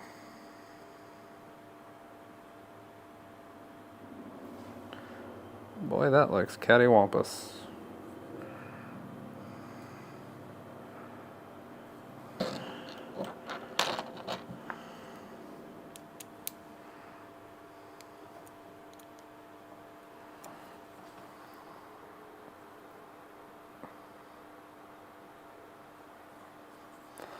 Did I miss something here?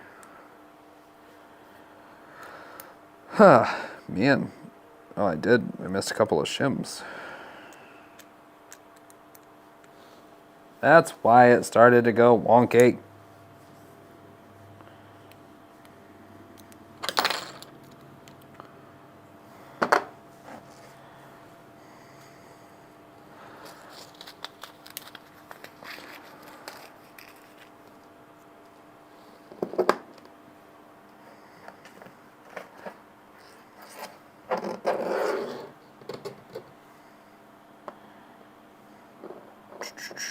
Get that going.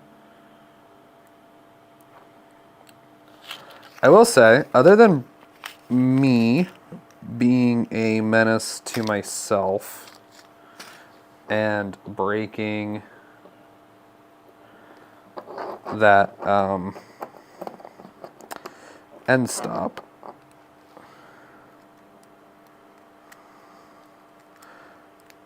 other than that, the part about this build that I have found to be most frustrating is the need for these self-tapping screws. Like, they feel kind of out of place for some reason. Slightly unnecessary.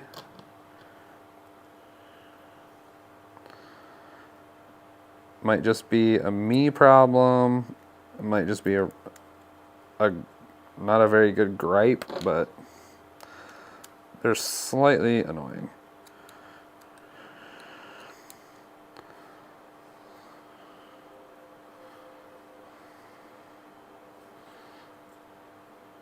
Okay, that fixed that problem.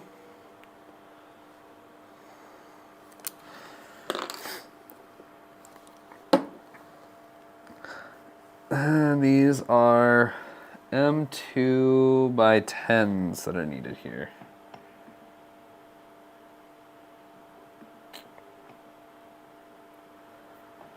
Where, oh, where are they?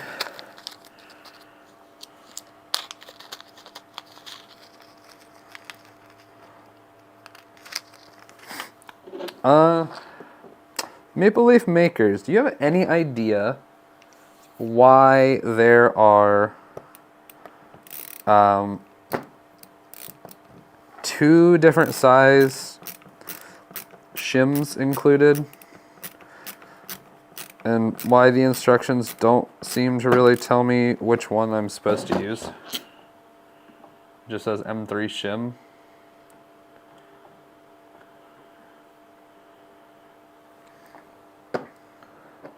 Right, so there is one of our, that is our left x-axis joint. So we're moving on to the x-axis. We gotta do a couple of more heat set inserts.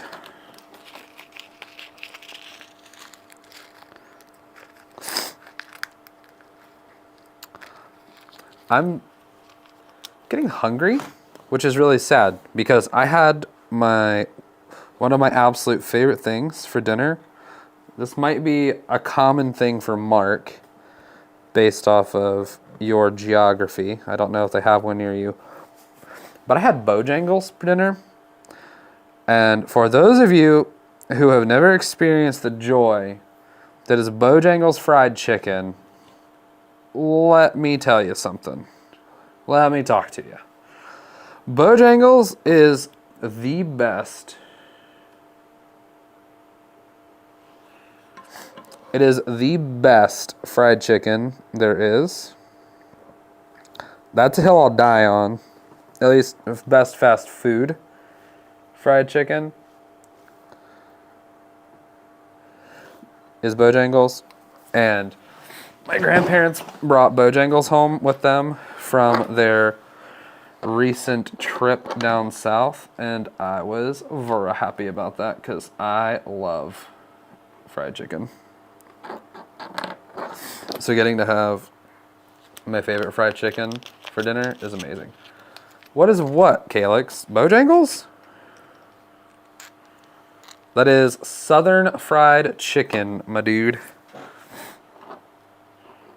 And it is the best fried chicken under the sun. It's a Southern thing, man. We actually just got a couple in Ohio that just opened up, and I'm super excited. We have one about 2 hours away. Or I'm sorry, we have two within about an hour and 20 minutes. So it's not that far away anymore. And I will 100%. I am not above driving an hour away from home for fried chicken. I've done dumber. All right. We just used the last of our flanged bearings.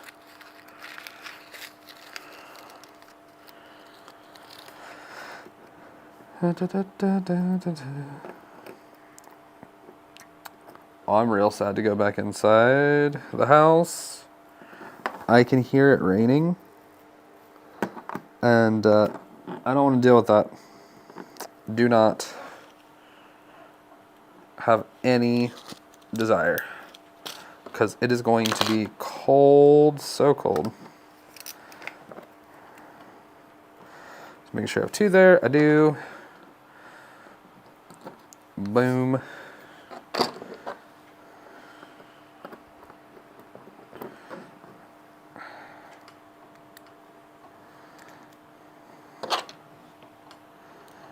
All right.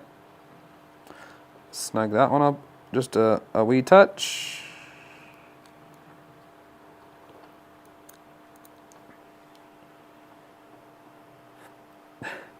Ooh, hot chocolate sounds so good. Don't explode anything for 7 minutes or so. That is a really specific, very specific measure of time, but I will do my best to make you proud. What's gonna happen in 7 minutes? Calyx, start a timer for 7 minutes. Let's see if I can not mess something up.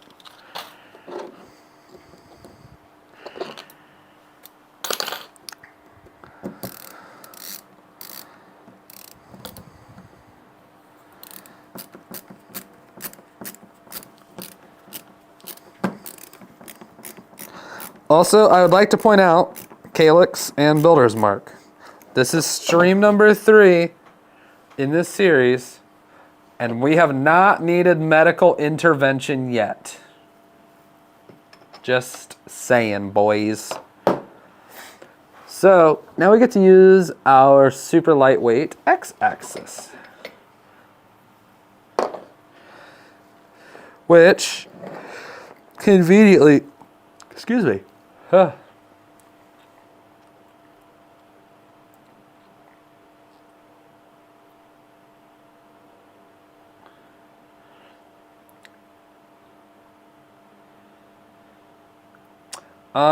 I like Popeyes, Mark, because it's different. We don't really have one anywhere around here.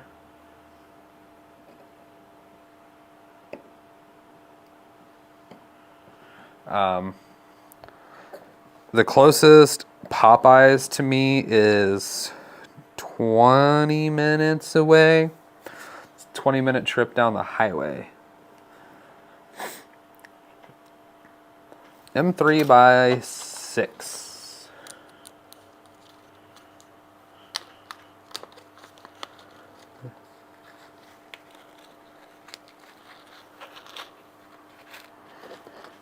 Is that right? M3? Or wait, no, they're M2 by 6s.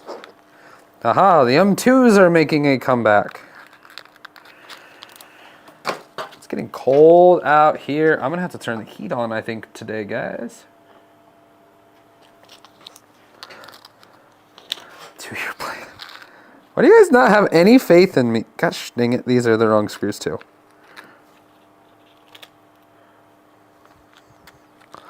I got you, sir. I will check that out after the show.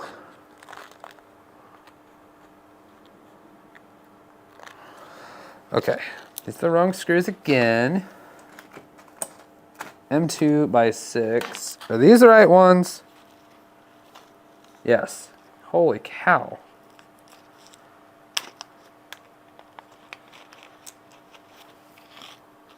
Guys, we're on the x-axis. We're making stuff move soon. I feel like we're going to be rounding belts in like no time. Ye of little freaking faith.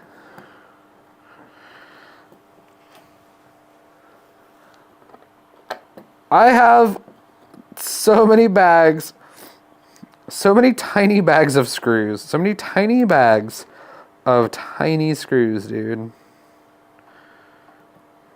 Are you bullying me?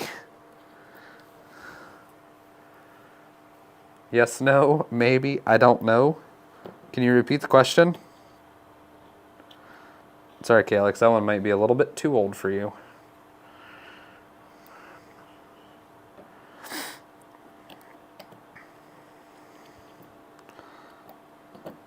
So, this is a really nice thing. The instructions show this right here would have to be another one of those normal aluminum extrusions like this. But Fysetc includes a lightweight x-axis. So it's got all sorts of holes through it that they have machined out. And the entire idea behind something like that is to reduce weight without compromising structural integrity too much. So, theoretically, we'll be able to sling a little bit more mass around. So, I've been reading instructions the whole time. Not well, but I've been reading them the whole time.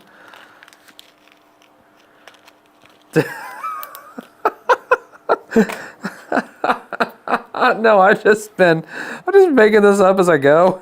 Just putting screws and stuff where I feel like they should go. Oh my gosh, that is a terrifying notion. All right, so we have to put our linear rail guides back on. Oh, that is a scary thought, Mark. Just willy-nilly. I follow instructions, not well, but I do use them as guidelines.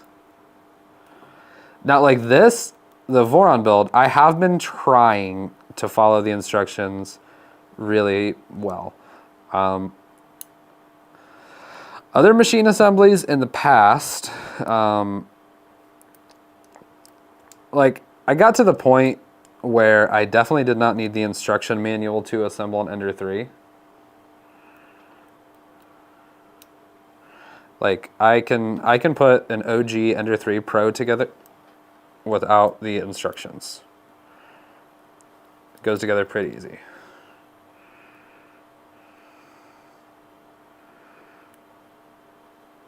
Okay.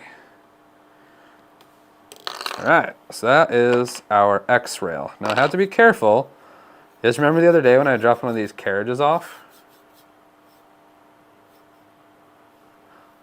We gotta make sure to not do that today. Instructions, let's use them.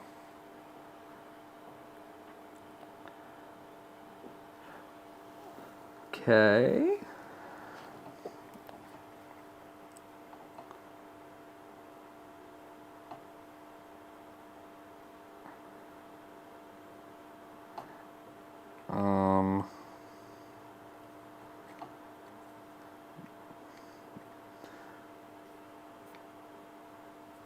That's,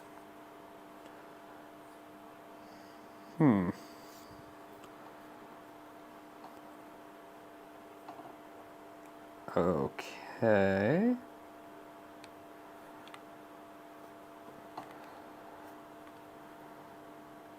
Hello?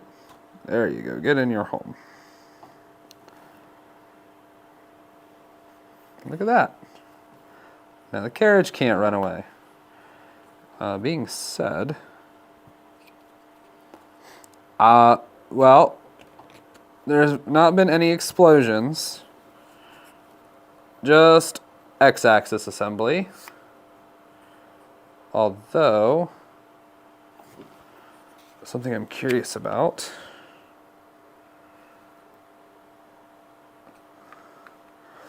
There are no fastener holes on this. So on this Fysetc machined gantry, there is no, these holes are not threaded to attach these rails to. So put little blocks in there.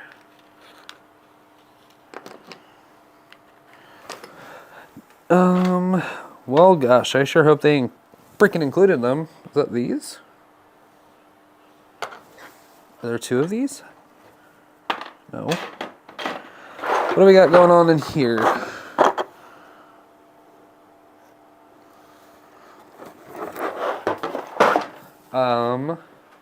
They get printed and they get 4 heat sets each. Is it these? Does this look like the right thing? Because this looks like it is begging for some heat set inserts. And also appears to be the right size. So it is just a little tiny rectangular prism.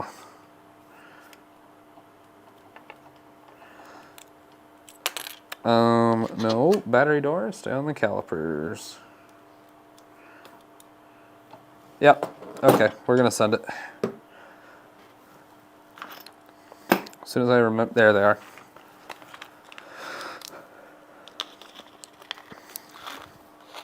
That is so many heat sets.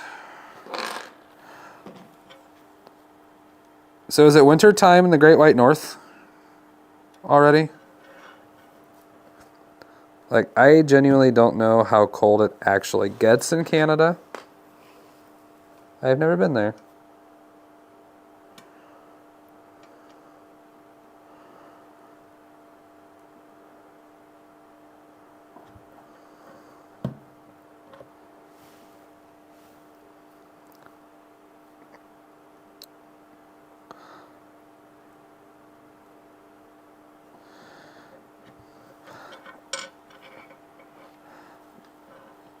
So Mark, I'm kind of disheartened by the fact that you don't think I'm capable of using instructions.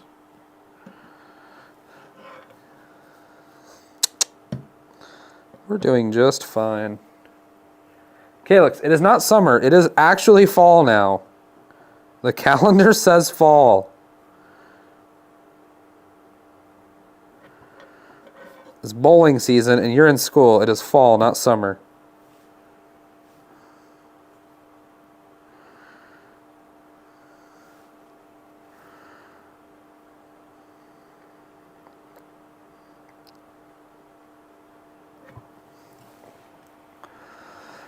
Set that over there.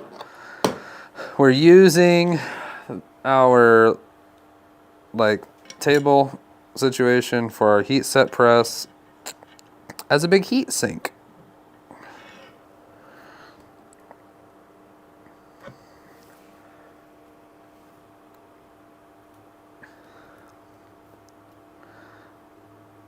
My dude, we live in a place with 4 seasons. It is winter.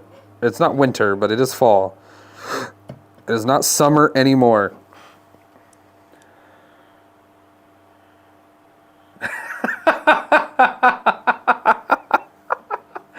It's cold from July 3rd through July 1st.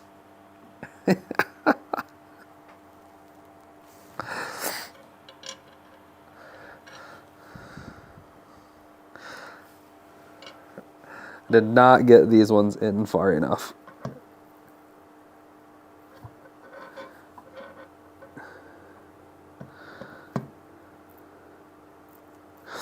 I had to say, I am super glad that I bought this tool. Like, is it a necessity by any stretch of the imagination? No. No, Calyx. We have winter, fall, spring, winter 2, mud season, spring, summer, mud season again, fall's fall, summer 2, mud season, winter again. We have several seasons. They just all kind of suck.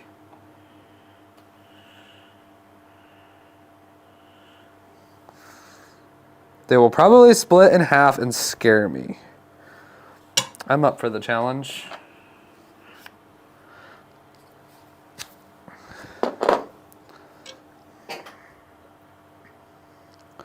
Yeah, that looks like an appropriate fit.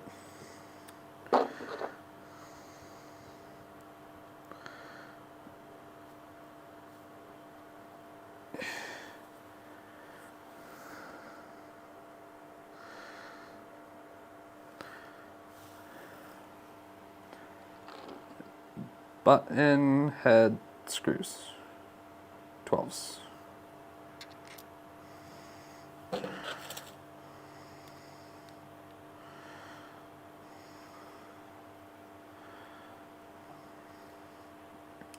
Okay, get that one snugged up.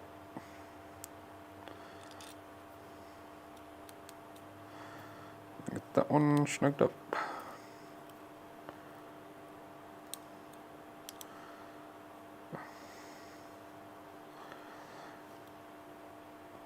All right, friends, we are not going to drop another linear rail carriage. Not gonna happen. Not on my watch. Okay. We only dropped one as a part of this build. Conveniently though, Fysetc did include extra bearings as if they knew that there was going to be problems. Almost.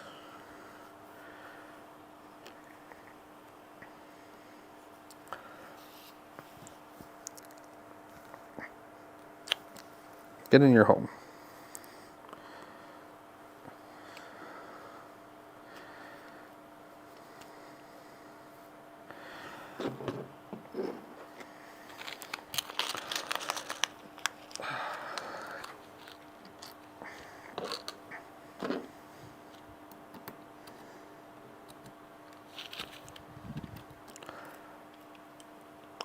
That one sounded a little gritty. That sounded slightly gritty.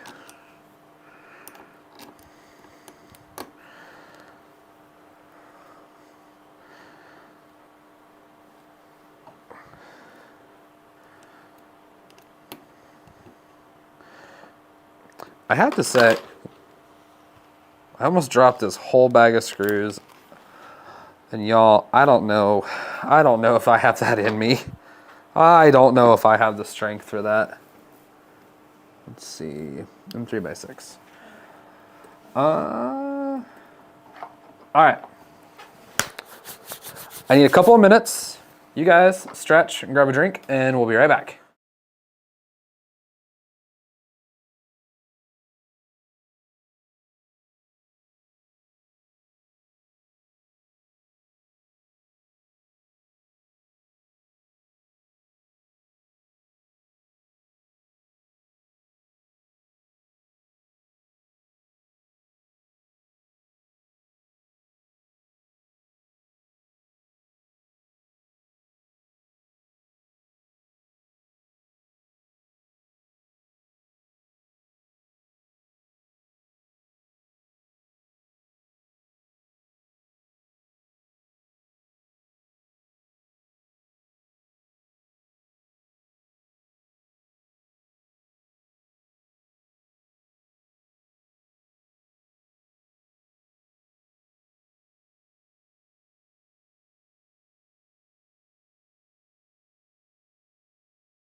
Sorry about that, y'all. I had to step out into the rain. All right, so we need, what are we looking for? M3 by 6s. M2 by 6, T-nuts, M2 by 6, M3 by 8, M3 by 6. You know, I sure feel as though we're a lot, like in my mind, it feels like we're further along in the build than we are. And it also feels like there's still a lot of parts. Like, something about putting the x-axis together makes it feel, well, that isn't tightening.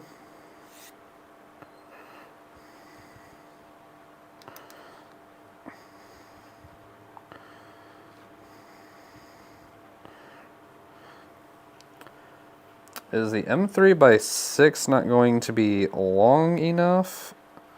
Also, am I going to be able to retrieve this screw somehow? Oh, wait. I gotcha. So, like, putting the x-axis together makes it feel like we're further along the build than we probably really are. But I feel like we're making very good progress. Like, I'm very happy with how far along in this process we are.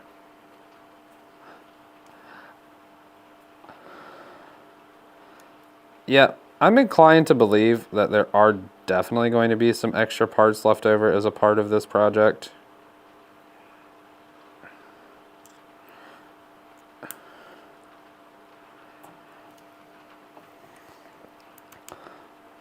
Although, this 6mm screw is not reaching, where it's supposed to be going.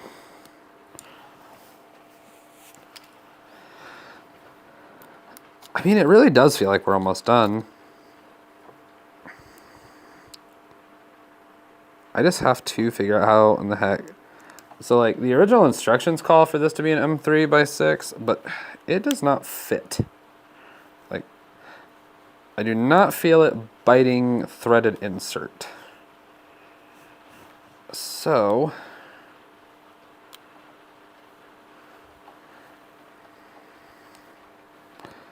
I think I'm gonna try to retrieve it, although it is pretty in there. So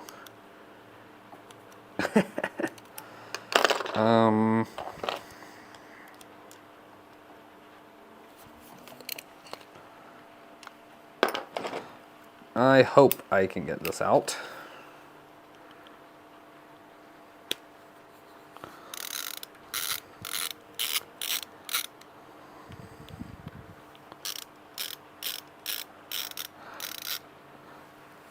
It looks like it. Oh, maybe I didn't have it pushed in all the way. Ah, oh. There was that crack. I got it. Switch to the good screwdriver here with the magneto.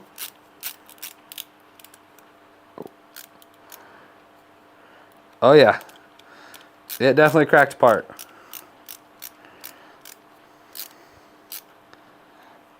That means it's being assembled properly. No, I just had to, yes, big hammer, no whammy, no whammy. What did I need for this? 6, M3x6. Where in the heck did I put the M3x6s? It's the M2x6s. I just had this bag of screws.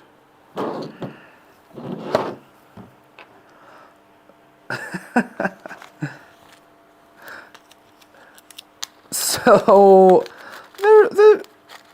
it's fine. So,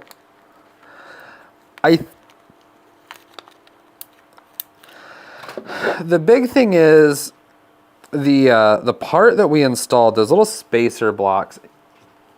We're not, you know, are we really breaking stuff? I think we're doing science. Listen to that crack.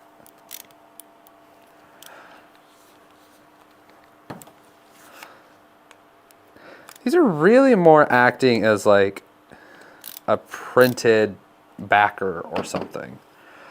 There it is.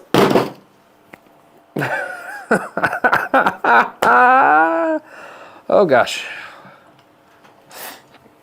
This is like an episode of Linus Drop Tips.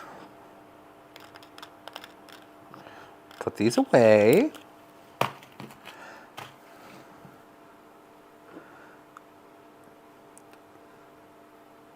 Check your work. Yeet.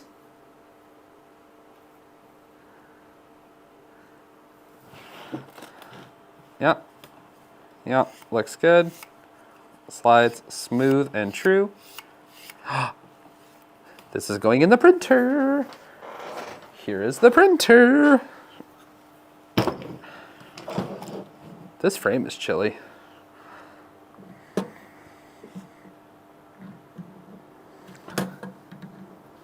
Get in your home. Uh-oh, gang. Now it's really looking like a printer. Oh, there is a lot of racking going on there. Oh, that is a lot of racking.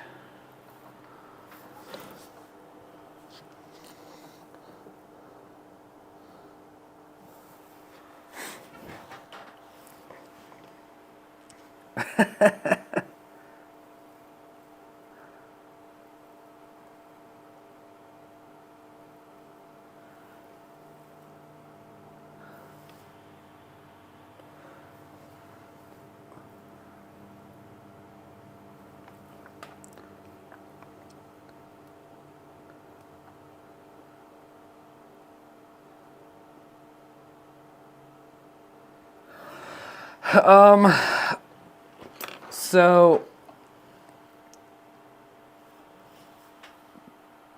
Is it backwards? That could be part of the problem. It's definitely backwards. I wonder how much of a factor that is. I will tell you, it fit in easier. That does not solve the racking problem.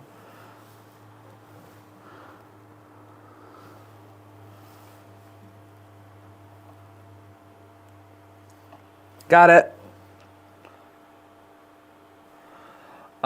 Mark, regarding insulating the shed,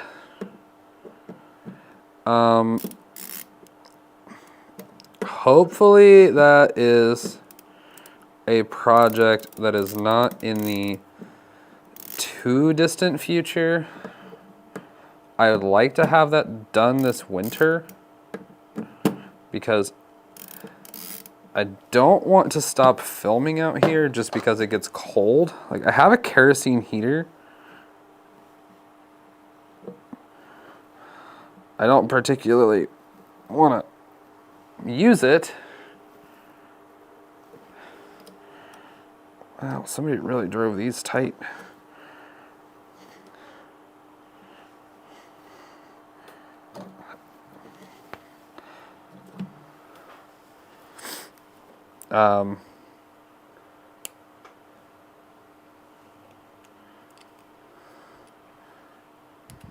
You guys are great moral support. Even Calyx.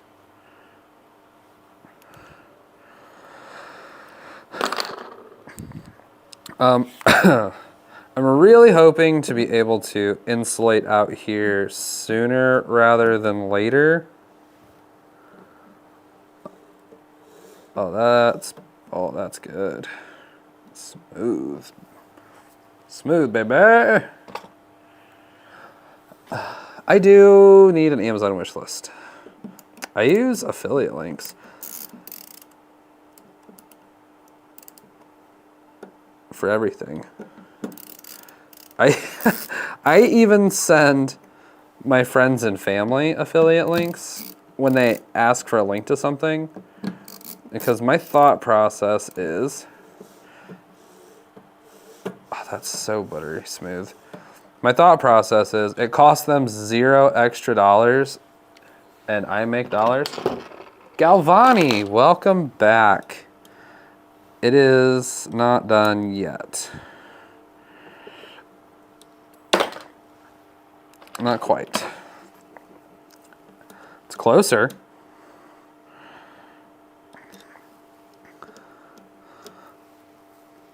Did it print already? Yes, if you go forward in time, you will see where it 3D printed this little pumpkin. Way in the future. Years in the future.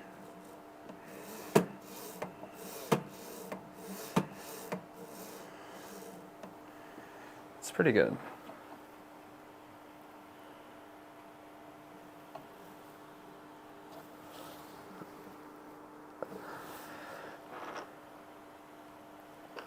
So I've seen that stuff,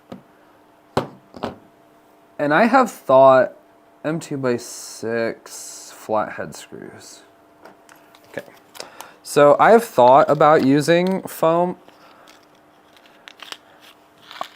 I'm torn, Mark, on whether or not I want to do foam or if I want to just do fiberglass. I'm trying to look at everything as objectively as possible. Like, I mean, this might be silly, but since this is not a living quarters, I'm not as concerned with the R value, I guess. I'm looking at things like my big thing is cost and ease of use. But I also only plan on doing it one time.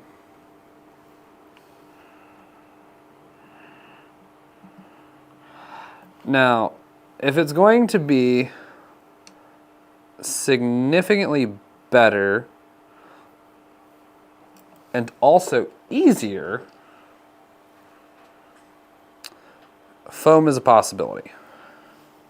However, the part that scares me about foam is it feels like it would be really annoying if I were to do new wire runs later, especially since I didn't use conduit. We just have Romex in the wall.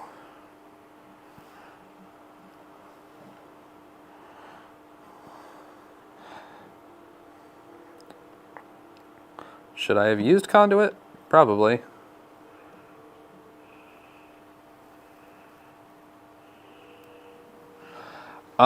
That's the other debate. So, I've got a local spot where I can actually, so I'm torn. I hate doing drywall. I freaking hate drywall work. It's a mess. I have really wicked allergies, so all that dust wreaks havoc. And I have a local place. I have a wood mill that my grandfather and I have a great working relationship with, and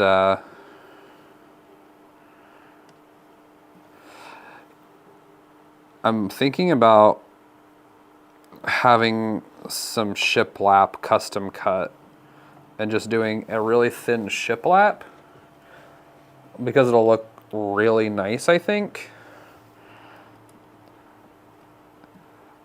I originally thought about just doing OSB board, but I don't want to paint OSB. I don't want to do the prep work to paint OSB. I don't know what else I would put in at the moment. So for context, the shed, the namesake of the channel shed, is a 12-foot by 20-foot shed that I purchased last year. The original intent of the shed was not to be a YouTube studio. Believe it or not, when I bought my shed, my ambition was to make this a workshop, a place where some of the printers could live, because I do still have printers in my house. I have, what do I have in my house right now? My Neptune 3 is in the shed, or is in the house. Neptune 3. I don't have a Neptune 3 yet. My Mars 2 is in the house. That's in the kitchen. I know. Resin in the food safety area. I don't cook. I live alone. And the Ender 5 Plus is in my bedroom. The A1 is currently at the laser studio. So I originally was going to store my motorcycle here and also have this be a workshop. Instead, and also be able to hang out in here. Like off camera over there, I actually have a 65-inch TV just chilling that I have to actually keep moving around. It stays kind of in the way, honestly. So I have some exterior lights that I'm going to install, Mark. And I might do another Cat 5 run. I might do a Cat 5 run inside. I actually ran Cat 5 from the house out here. Look at that. Our x-axis is mounted, homies. And it's pretty smooth. Pretty smooth.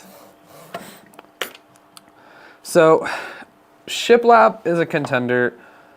I have a few outlets that I need to finish up.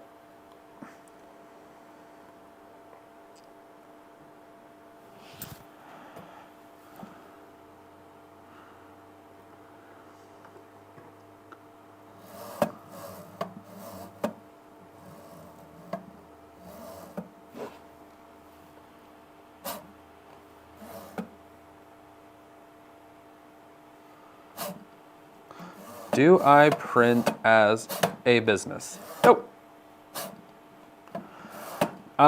Well, yes and no. So, I have some designs that are in stores. I just don't like dealing with shipping and logistics personally. So, hey guys, we're adding some more extrusion. I really should start doing some more financial gain printing, but as it sits right now, I do not. Mostly, like, if somebody that I know asks me for something, I will make it for them, or if there's something that I think I can make a penny with. But no Etsy shops or anything around here.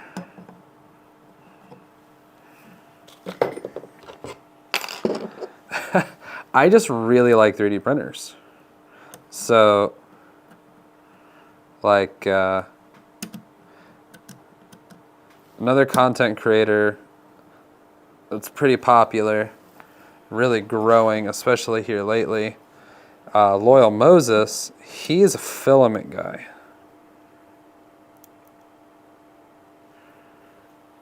I'm a printer guy. I love getting new 3D printers. Getting a new printer is one of my favorite things in the world. So much so that I've also given a few away in the last year. Calyx here in chat is the recipient of one such printer. Because I feel like if I've got a machine sitting around collecting dust, it's not doing me any good. And realistically,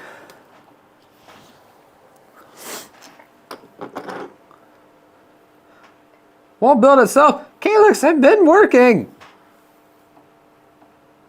Gosh.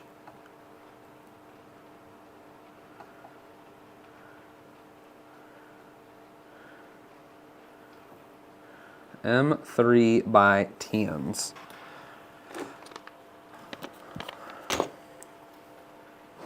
Gosh, Calyx, you're a slave driver, dude.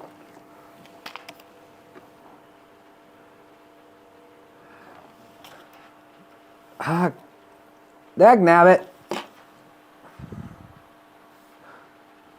I thought we were done preloading nuts.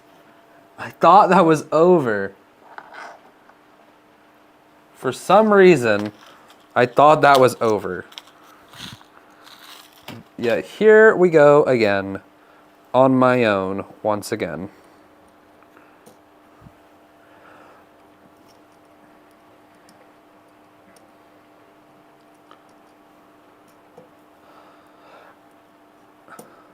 Yeah, man, I'm just addicted to buying printers. I love buying new 3D printers. Hopefully, like, I don't know. I guess this might be kind of a slightly greedy sounding thing of me, or like I'm expecting something for nothing. But I pre-ordered the Bamboo A1. Mark got the funny. So I pre-ordered the Bamboo A1. And perhaps selfishly or full-headed or foolishly or whatever, I hope that's the last printer that I have to buy, unless it's something that I really want. Like we're starting to get to a point where companies are willing to work with us a little bit and send us printers.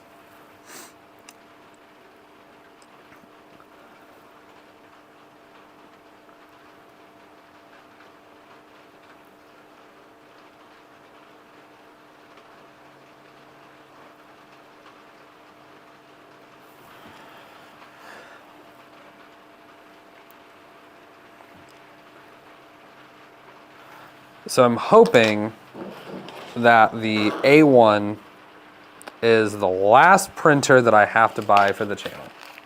Might sound greedy, but I hope that's it. So do I plan on getting a P1P to P1S conversion kit? That was in the cards originally. I did reach out to Bamboo to see if there was any chance of getting the homie hookup on that one. And like all the emails that I've sent before them, so far, it's gone unanswered. None of them have been actual customer service emails. They have been me trying to get free stuff.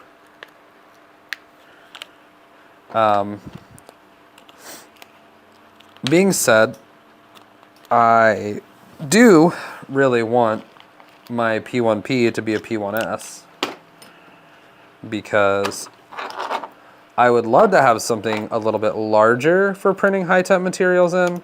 But that's something that's really cool about this guy.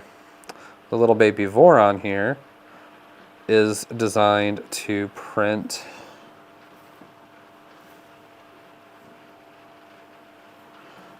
ABS really well. So I don't necessarily see myself printing a lot of large ABS parts. So maybe the V0 is all I need. But I would like to tinker with like nylon and polycarb and stuff like that. So we'll see. Every time that I've looked, that conversion kit has been out of stock.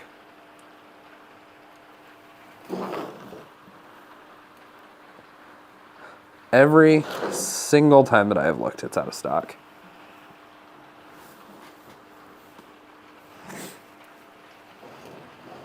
Which is a bummer. Cool.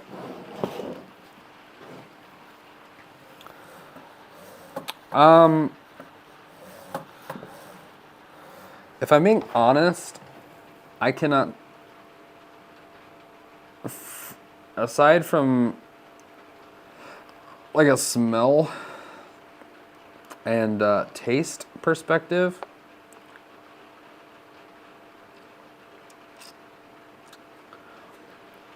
I truthfully couldn't tell you the difference between the look of a PLA or an ABS/ASA part. Like, the parts all look pretty darn similar to me.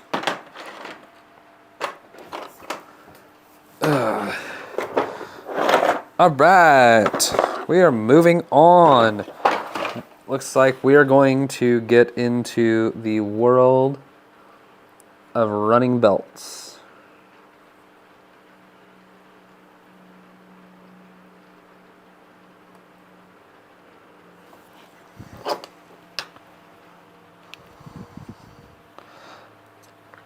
Yeah, I'm not saying it doesn't. I just personally can't. It could be because I haven't printed enough ABS or ASA. But I couldn't tell you the difference between them. All right, we have to pull this piece of support off. Oh, neat, easy. It's getting there. It is definitely getting there.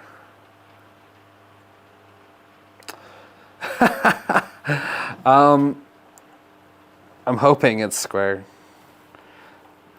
I'm just hoping. No, so you can measure corner to corner. So like you can measure here to here and here to here and make sure it's the same dimension and do that all the way around. Will tell you if it's square.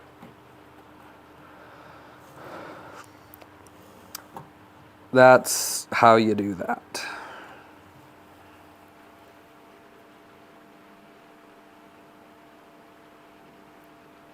Squared it enough, Mark.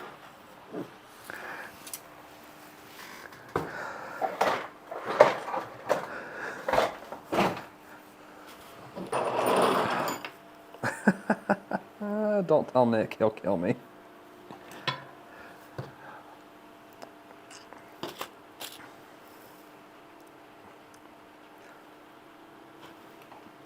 ABS costs half of what PLA costs.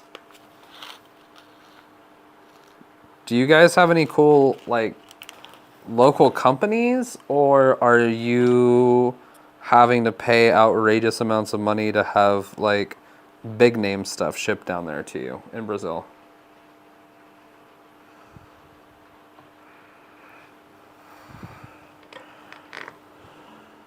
Two more heat set inserts. Thank you. It is tiny and beautiful.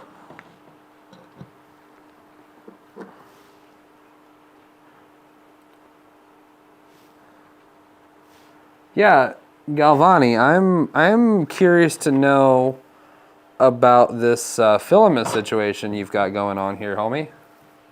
10 companies and 3 to 4 big ones. Are they like the same big companies that like we would know? Like, are they manufacturers that like Mark Calix and I would recognize?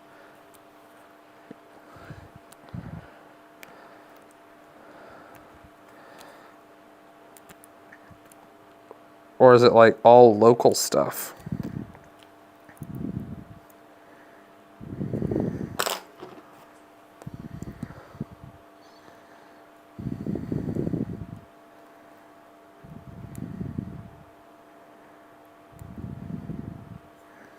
So this part has just a little bit of stringing inside that I'm clearing out right now.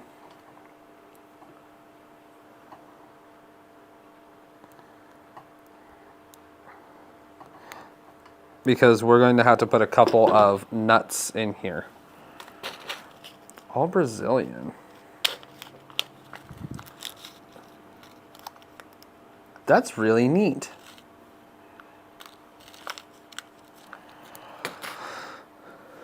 That is really cool.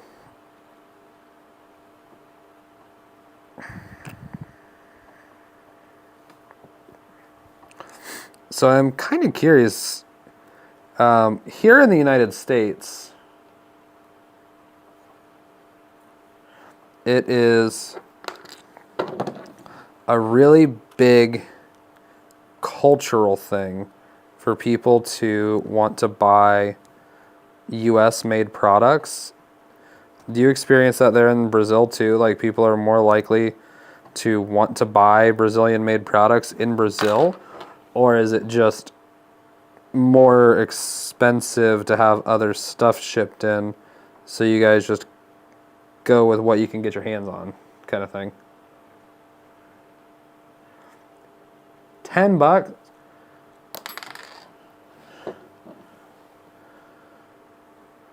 That's cheap ABS, man. That's really good.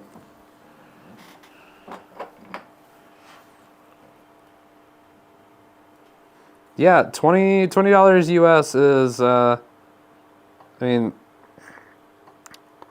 that's what I pay per kilo of PLA, is right around 20 bucks.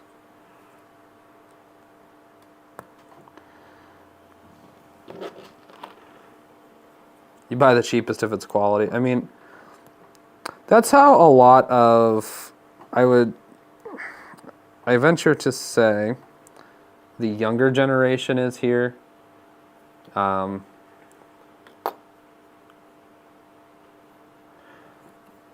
Most of us that belong to the younger generation in the United States are going for the cheaper alternatives to stuff because it costs a good bit more money sometimes to buy stuff that's US made.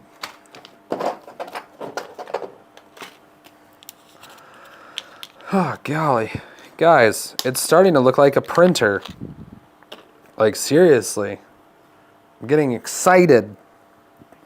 So, we have to put these extra wide nuts into that piece that we just put the heat set inserts and drop those 2 stainless M3 nuts into. And they're going to be held in with M3x8 flathead screws. Shipping costs are a bummer. I believe it. Like, is it really expensive to ship things within the country?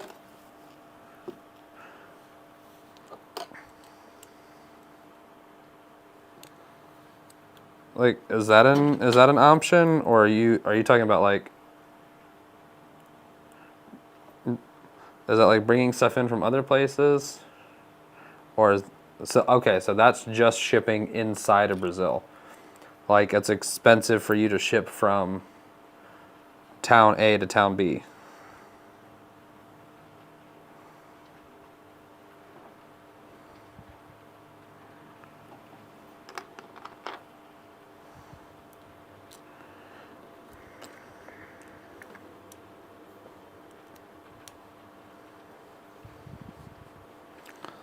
I feel like I'm learning a lot about Brazil right now.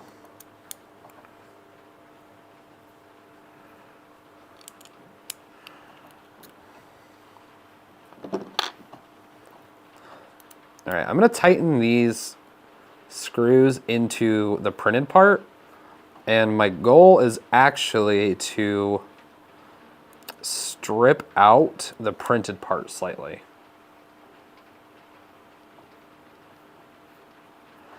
So that way I don't have as much resistance when I'm tightening those extra long nuts on. It is cheaper to ship from China than local. Dude, that's nuts.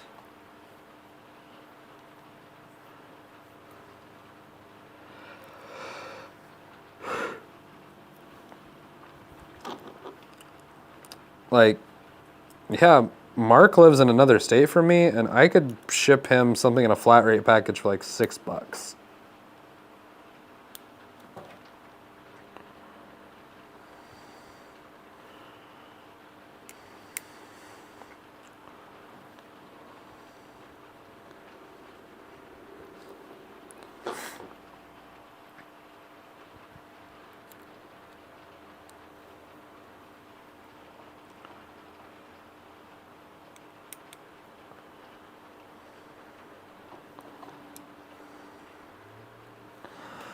See, what did you say?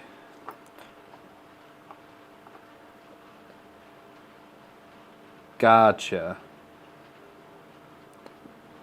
More expensive due to bad roads and bad transportation. That's a bummer, man.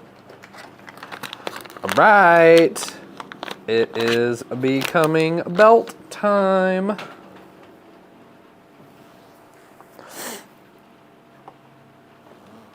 What do we got going on here? Please be 2 pieces of belt. Oh crap, it's not. Okay.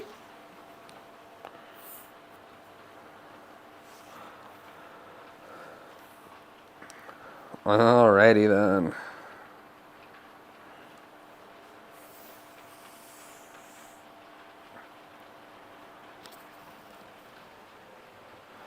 All right, this is the only bit of belt that I have.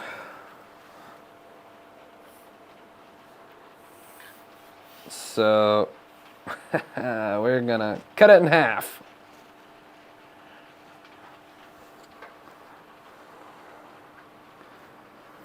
Dust-proof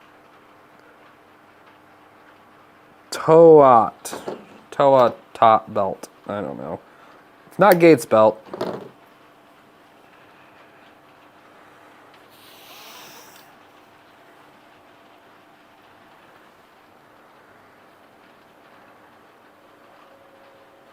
Yep.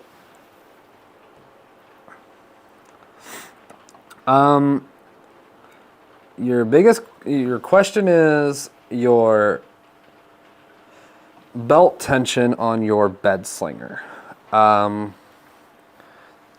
we looking at X or Y?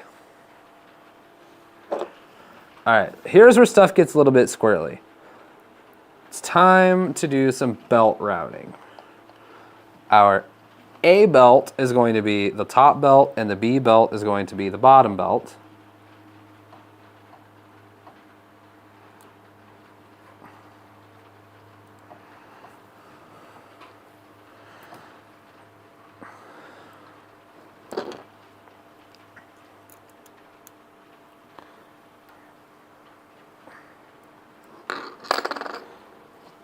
Yeah.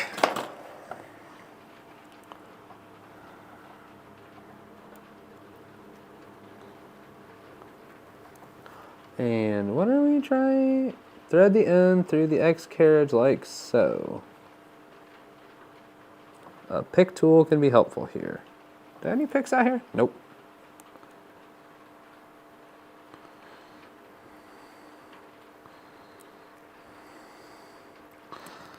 But what I do have is a little Allen key.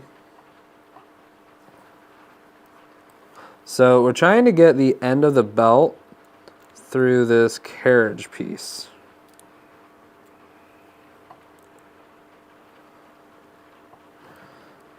Oh, this is gonna be a nightmare.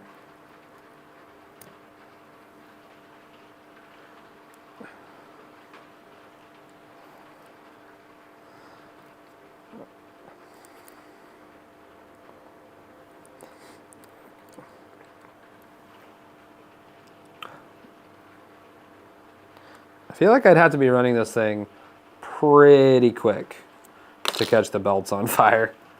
But yeah, I guess they could. Okay, Alex, why do you want this to go catastrophically terrible? Like, all the bags on the table are the various fasteners. They all came pre-sorted out, and I am 110% not undoing them. I am taking them out as they are needed for the step in the instructions that I am on.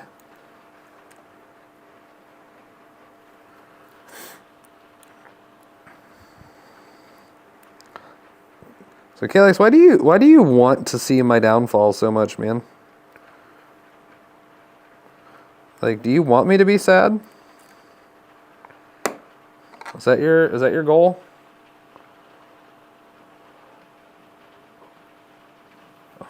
You want a fire of any kind? All right, you little pyro. Yes, the belts are the same size. Because what I did was I split it, I folded it in half and meshed the teeth together and went down the line and cut it exactly in half. So if I do this, it's like a 1 tooth difference.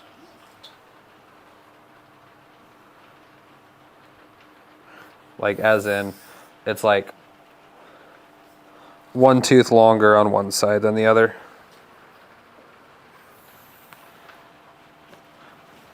Yeah, the instructions say that they should be starting at the same length. So, like, if we want to get, no, that's the same. So yeah, I mean, if we, yeah, we're good. They're the same length. Okay, so now for like my least favorite Voron step, and this is that a 2/3, 2 out of 3 plus 1 out of 3.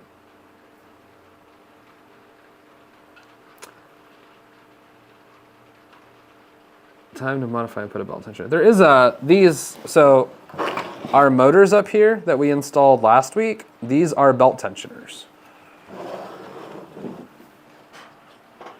What do you mean 2/3 plus 1/3 build? I'm afraid I don't know what you're trying to say. It's like, the instructions say it's like tying your shoes but worse. Oh gosh, yes, definitely. For those of you guys who have never built a Voron, running belts sucks. And it's not even a Voron specific issue.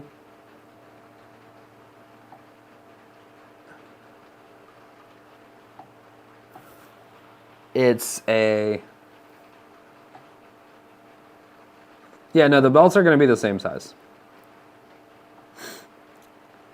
Corexy belt pads are not fun.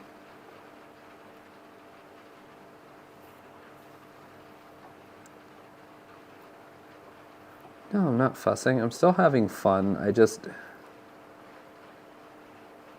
Routing belts is hard, Mark. Routing belts is hard.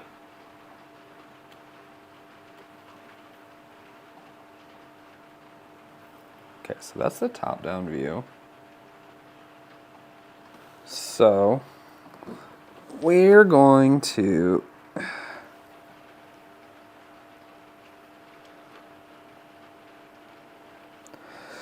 So, the A belt is going to hook through here.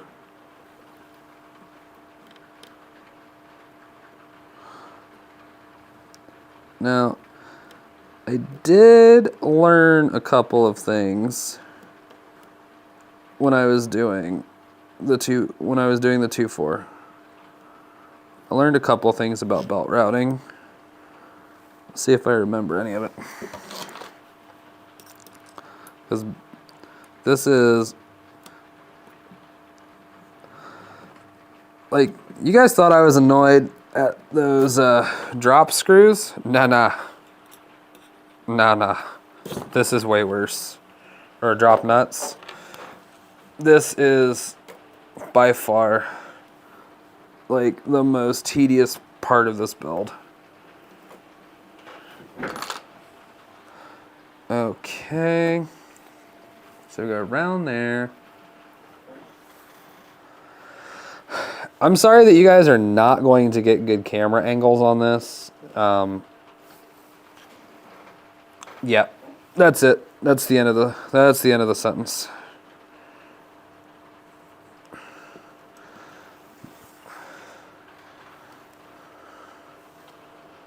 Like, I realize you guys have actually realistically got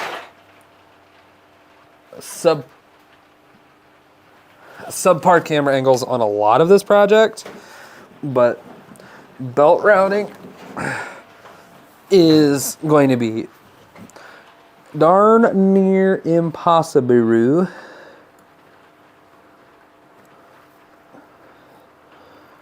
to get you good angles on.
I'm really hoping I nail this on the first try.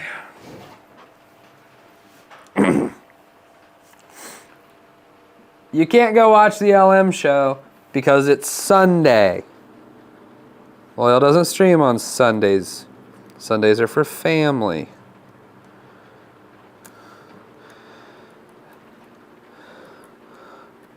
I was sad that there were no LM shows last week, but holy cow. Loyal, I think, really genuinely... Where is this belt? Hello? I think Loyal really needed the time, man. They are always burning the candle at both ends. Like, I love the show, but I don't know how he does it. Streaming 3 nights a week, his other commitments, family time, YouTube, like, Loyal Moses just is built different, man. He really is. And then to have all that support from his family.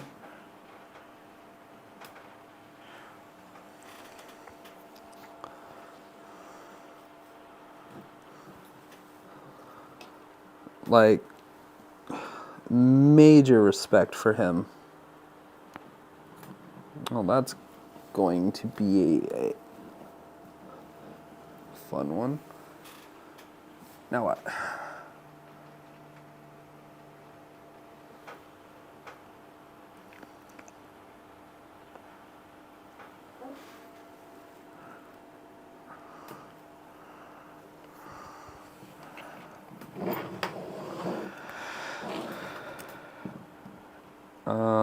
Huh.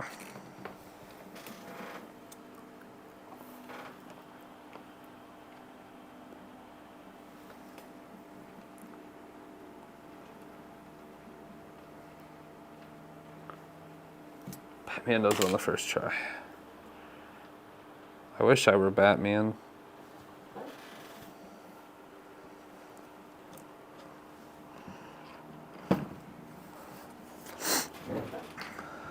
Is that not just gonna rub?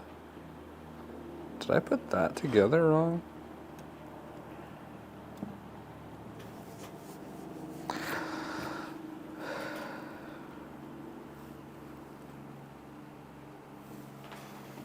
No, that's good.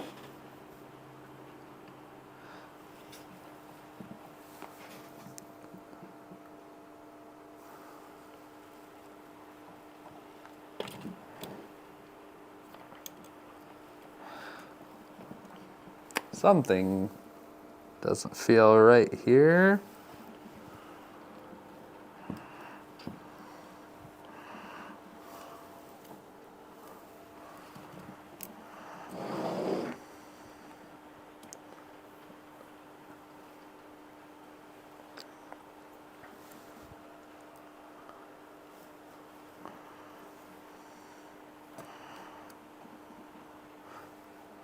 Oh, 100% something is messed up.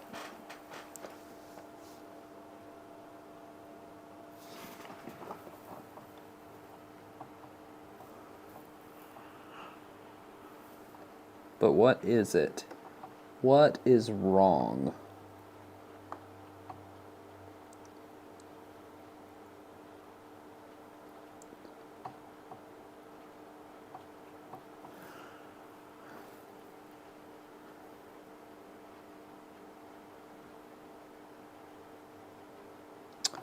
I don't know that I missed a bearing. I think I put a bearing in the wrong place.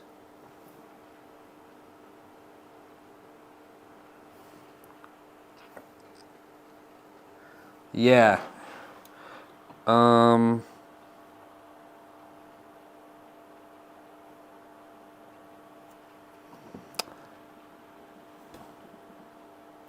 Actually, I think that's going to be an easy fix. I think I just put that together upside down.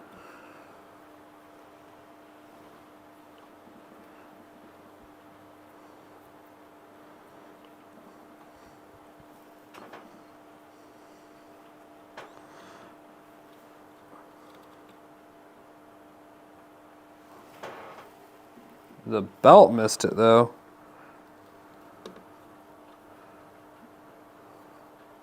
What? Are you talking about the side closest to you?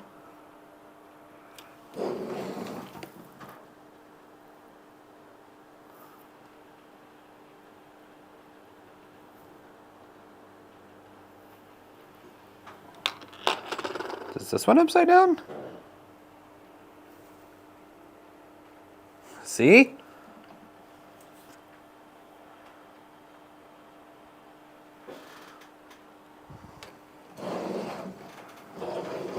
I do not enjoy belt pathing.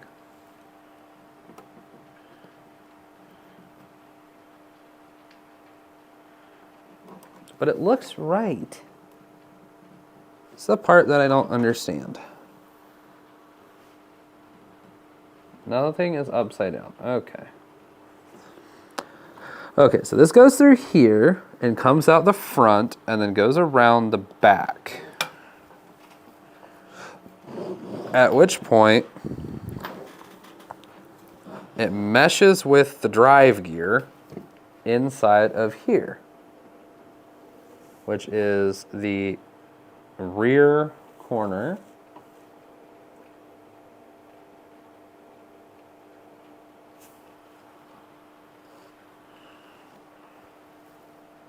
Well, I understand that it shouldn't. Oh, I see where that went wonky. Okay, well that solves that one, annoyingly.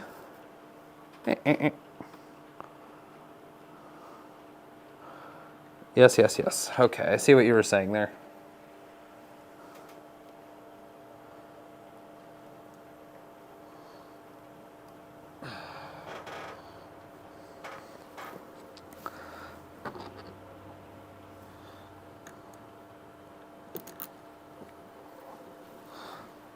Ugh.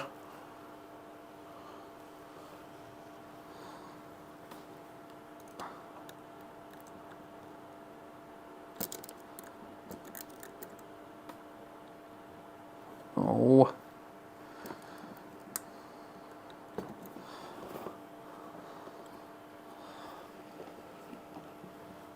Oh.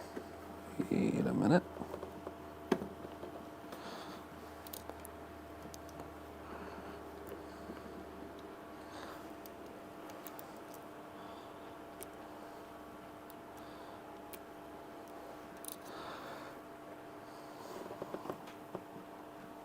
So anyway, that's why I think that the Voron V0 is the best beginner printer of 2023.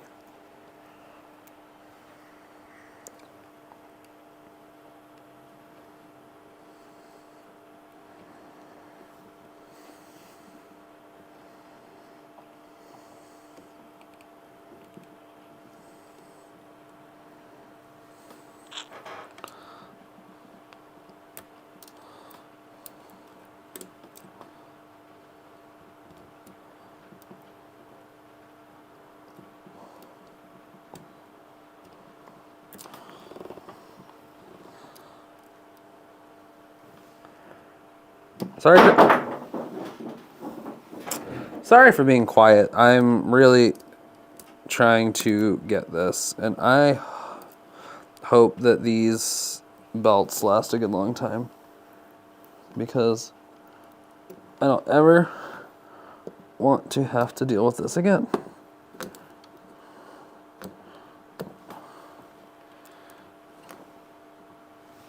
There we go. That's better.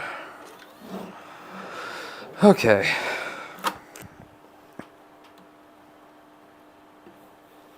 Now, to figure out this mystery,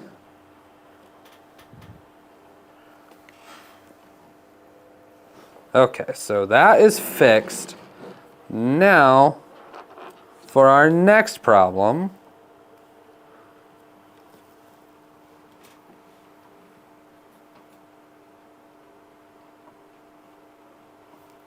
I think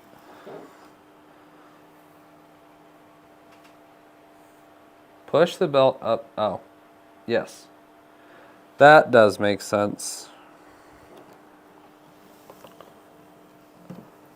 So here's our next problem. Is I think that I have the bearing upside down over here.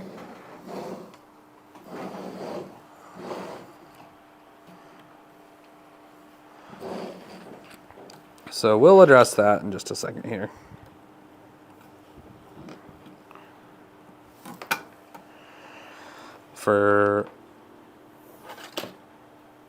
Oh my God, you've got to be kidding me. All right, we're gonna make this easy on ourselves because I'm a dum-dum. And no.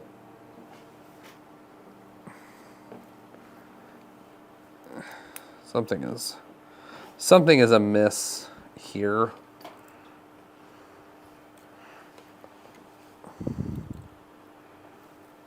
There's something going wrong over here in the belt department.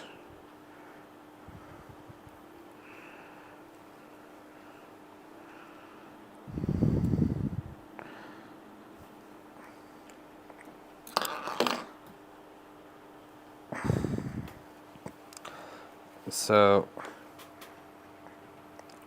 this begins and ends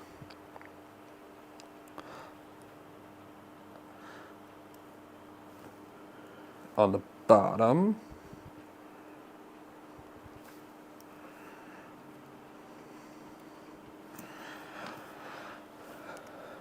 Yes, Maple Leaf Makers, I see what you're saying. That definitely sounds a heck of a lot easier than what I was just doing.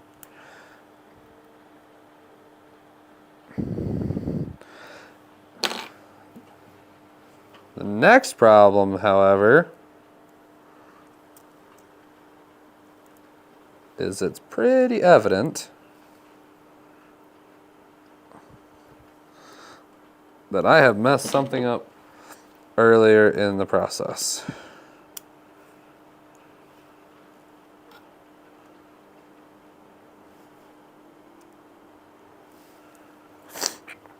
Because if you look right here, that belt's running over plastic right there. I think that bearing is upside down.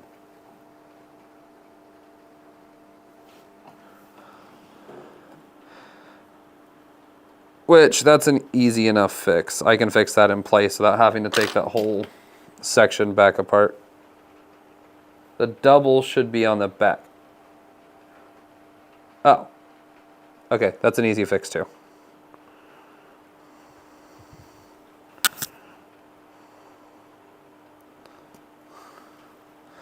I'm so glad to have the support of somebody who has already been through this in chat. Like, I'm having a lot of fun.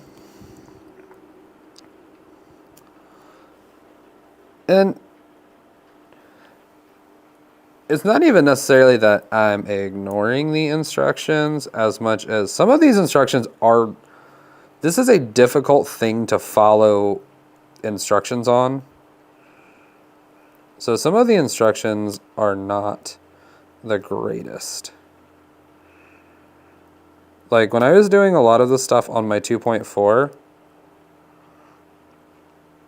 I was living off of Miro videos.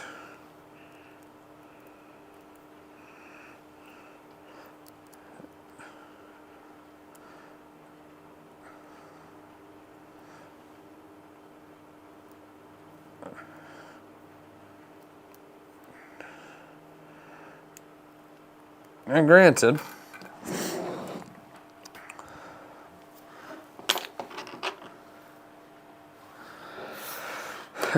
we are nearing the home stretch on, hello? There you are. We're nearing the home stretch of this journey, believe it or not. We're on instruction page 230, or 136. Like, I know that it doesn't feel like I'm building this very quickly, but we are 3 streams in, and Nero built one of these in like one non-stop 10-hour stream. Now, I'm not comparing myself to Nero because he's built quite a few V0s and really knows what he's doing there. But, I mean, he built one in about, like I said, about one 10-hour stream. So I feel like our multi-piece streams here, I feel like we're making good progress. All right, now we're gonna do something kind of sketchy.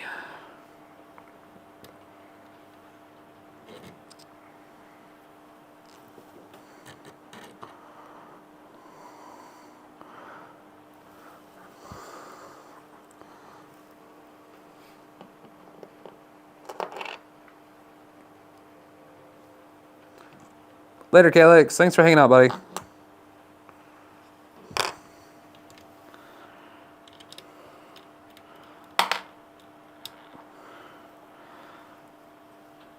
Yeah.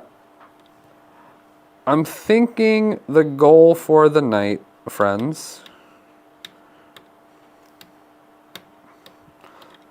I think what our particular mission is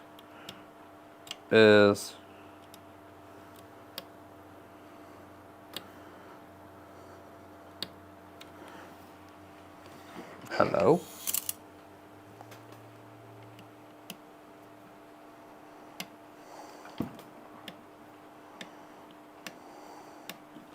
What the heck? I feel like we're gonna get gonna get these belts routed is our focus for tonight's stream.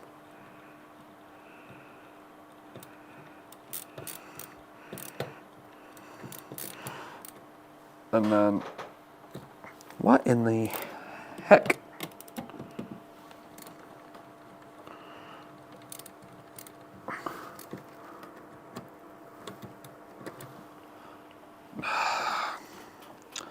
I really don't want to take this whole thing off of here.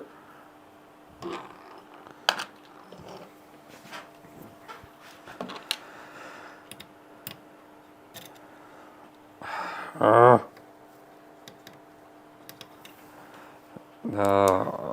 golly. On the bright side, if I don't move everything,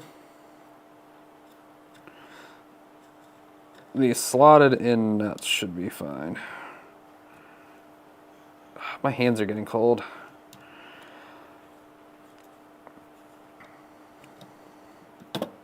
Okay. Free that.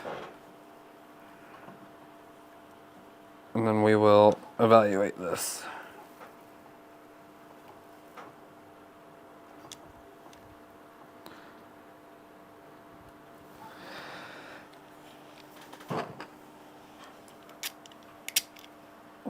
Comes out just fine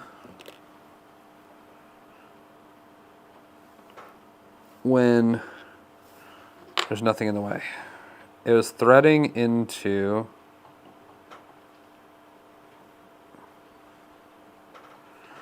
what the hell?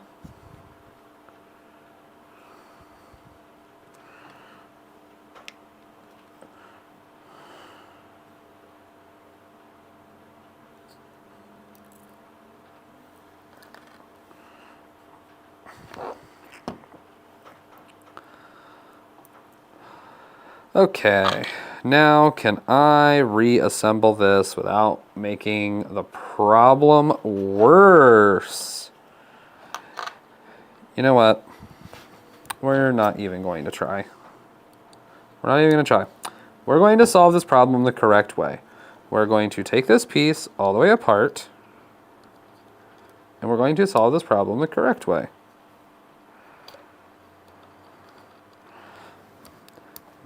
Because trying to take shortcuts is only going to cause problems, and it's only going to make things worse later. So we are just going to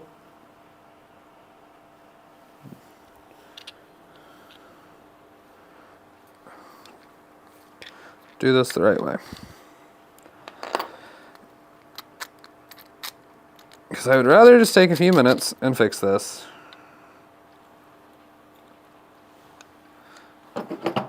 To the best of my ability. So this one is going to get the double stack, which should be here. It's going to go here.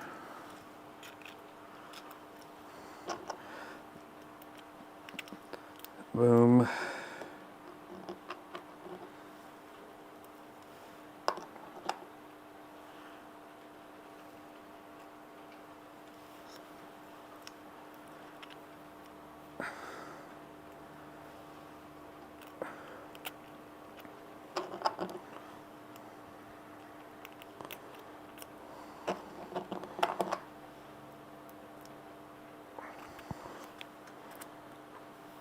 Okay.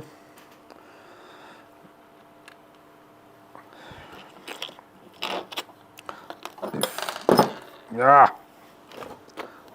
Okay.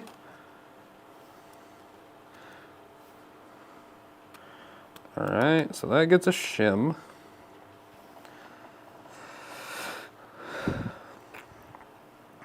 So then this goes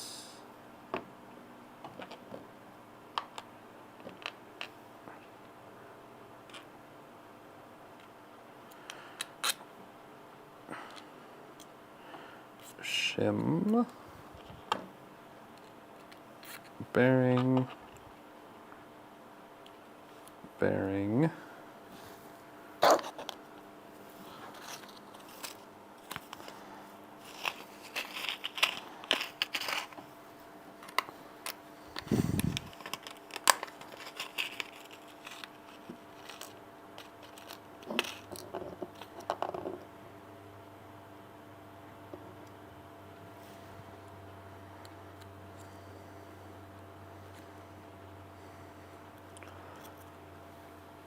I'm losing my mind.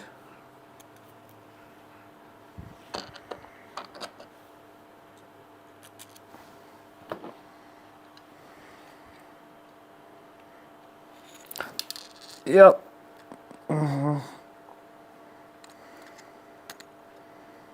Could have guessed that was fixing to happen.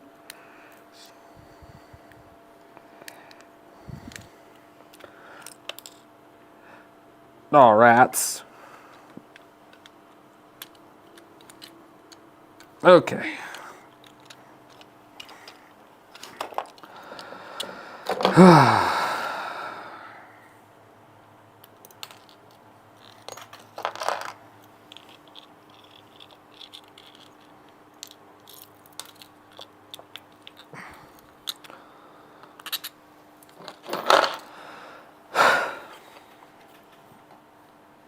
We're just going to start that section over before I lose it.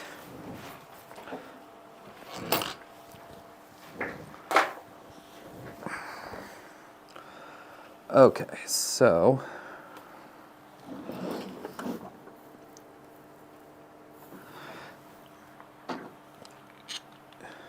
you go here, shim. I realize I'm being really exciting.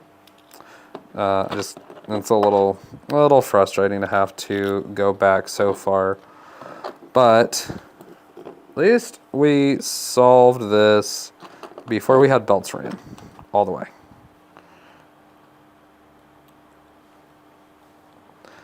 Because that would have been an absolute nightmare.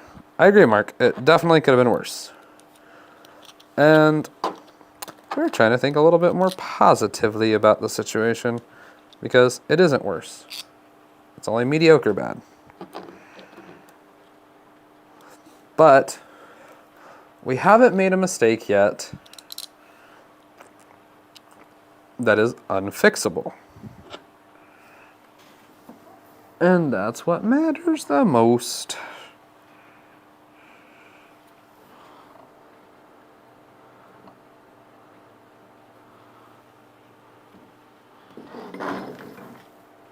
Okay, this is the very next hole. Boom.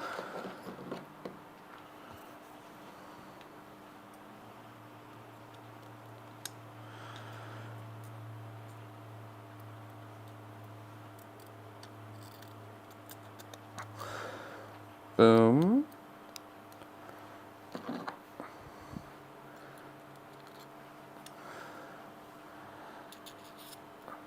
Bearing.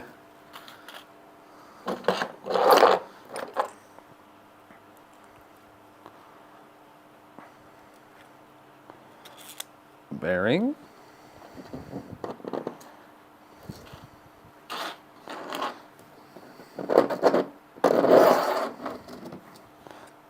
This build has done a number to my table here.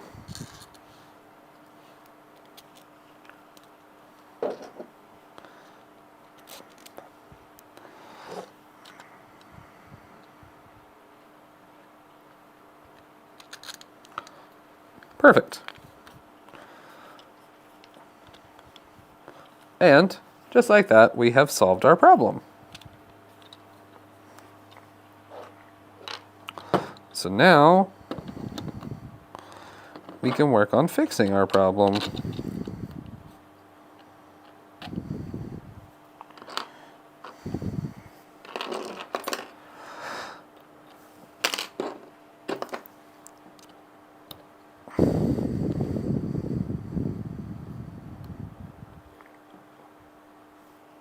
Although I am starting to feel, I'm starting to feel the fidelity leaving my fingers.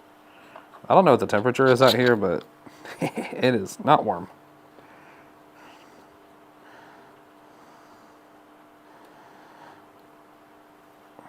Okay, snug as a bug in a rug.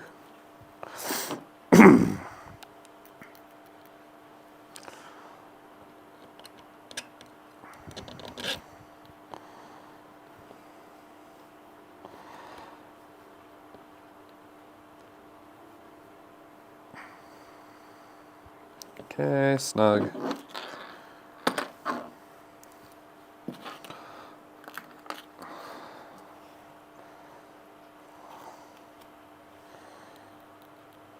Look at that. Look how much time we would have saved if we would have just fixed this the right way the first time, instead of trying to be lazy. That's the problem, is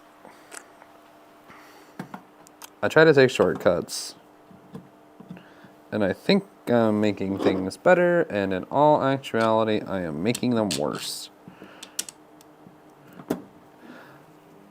And that is something that I am guilty at for several things in life. Look at that. Now our motor drive is back reinstalled.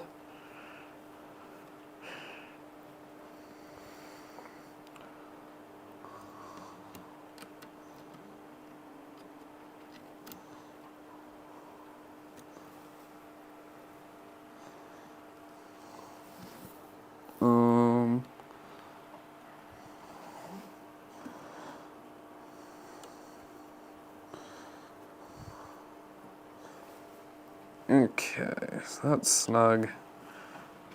What size screws for these? I should have gone back in the instructions.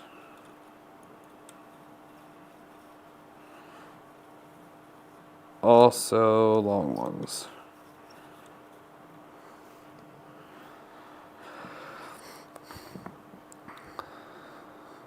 Okay, where'd those go? Okay, let's actually get this put back.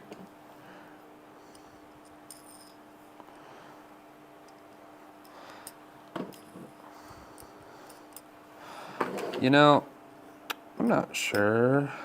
Yeah, we'll get the belts reran. That'll be the last thing we do tonight, is getting the A-B belts ran.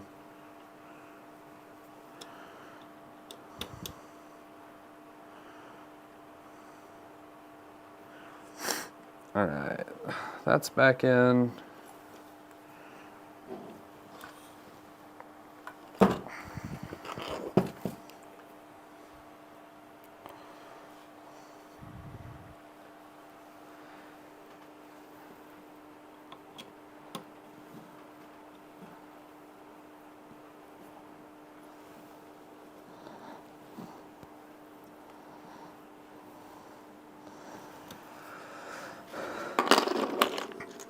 Okay, so now just had to solve for you. You go in there. We have one other longer screw that's kind of wandered off.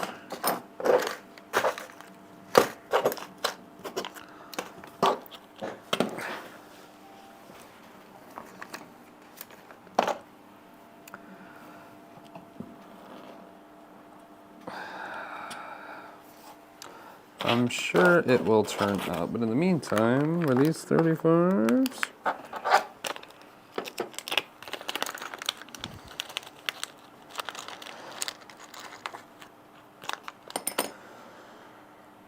Yep, 35s.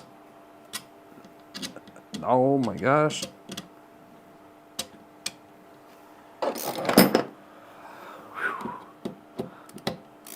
Well, gang, that ended up being quite the detour to end off freaking detours, didn't it?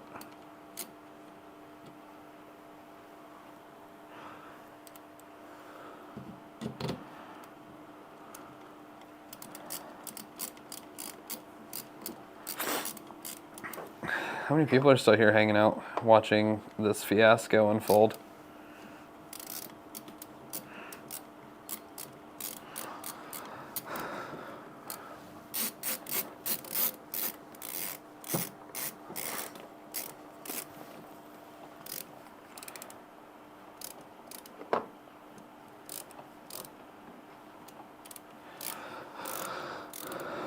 Mark, I had no doubt you were still here, buddy.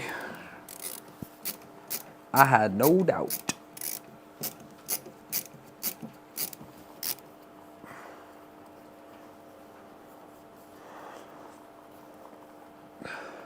Forgot how much those were a nightmare. Also, this didn't hit the nut.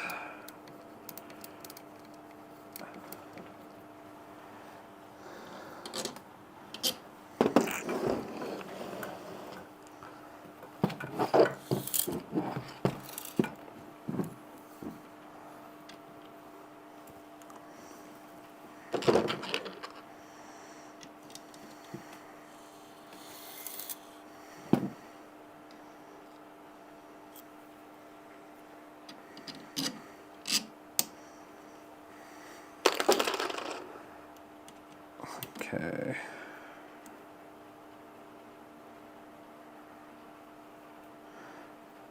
Nailed it. All right. So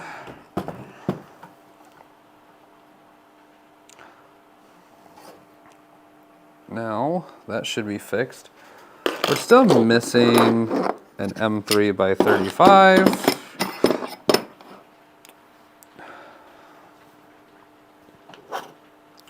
So we're going to borrow another one from the parts bag and just get that taken care of real quickly. Then we can get these belts done. I did not expect this detour to take so long. All right, so now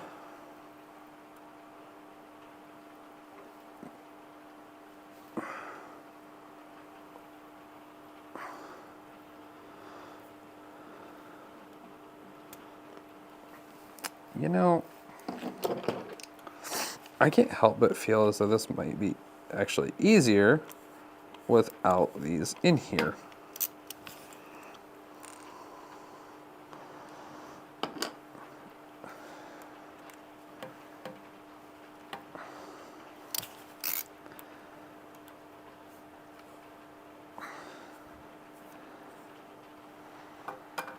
Okay, that can go right there.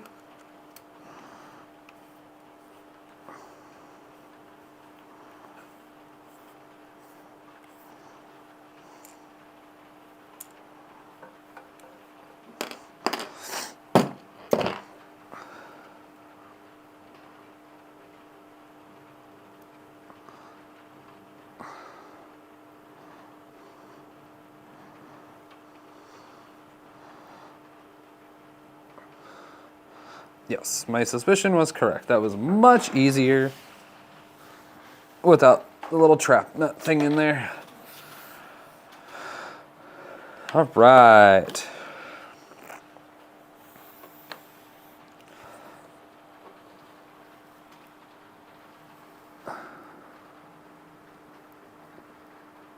Time to go again.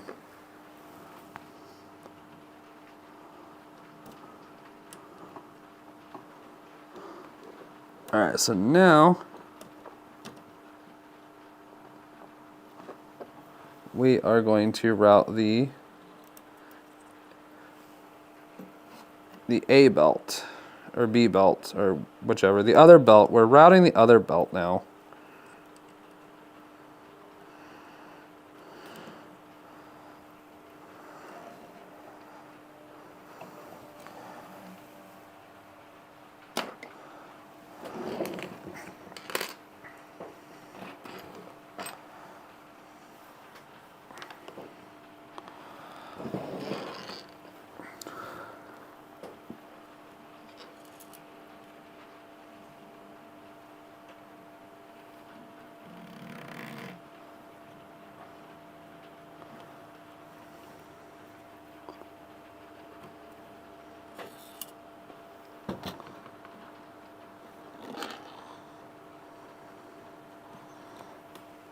Wow, that loop-de-loop trick made that a whole lot easier. Maple Leaf Makers, you are a rock star, my friend.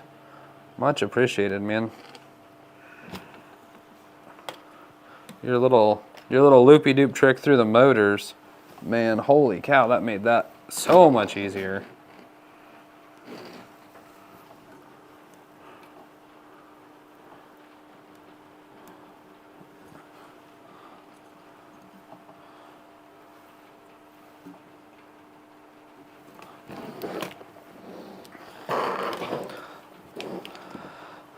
Okay, now we pull both of these belts into the carriage.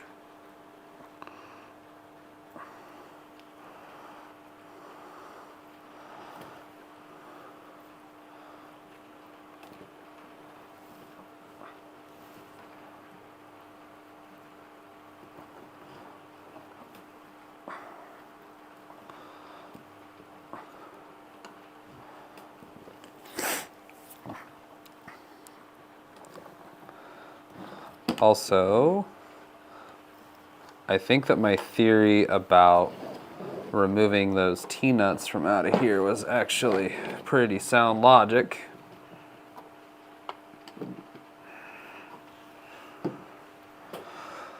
Then again, much like many other circumstances of this build, that's probably going to come back and bite me right now.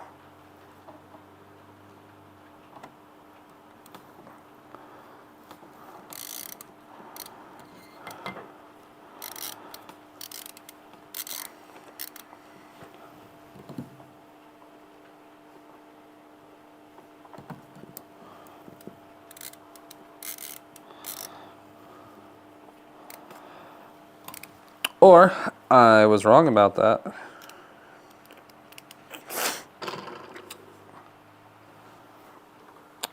My goodness.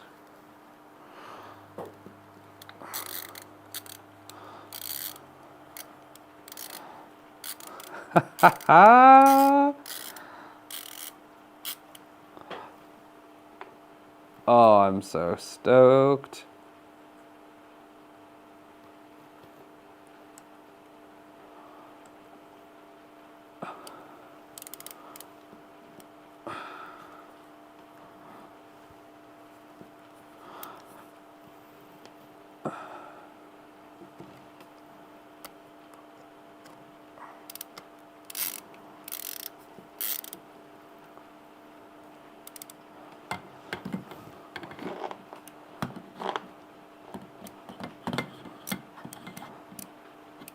Nice. Belts are in the carriage. Now we can pull them taut. Oh my gosh, happy day. Let's snug these up and keep them in place. And they should be able to be tightened the rest of the way later as a future step using our belt tensioners.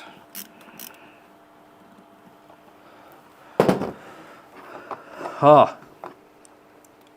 Belts routed.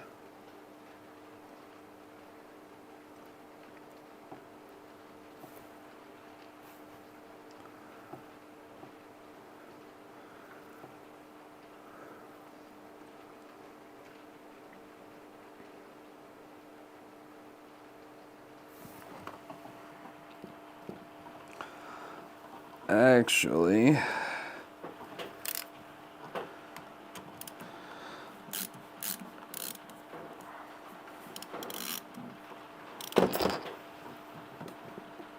let's see if we can get these a little more snug.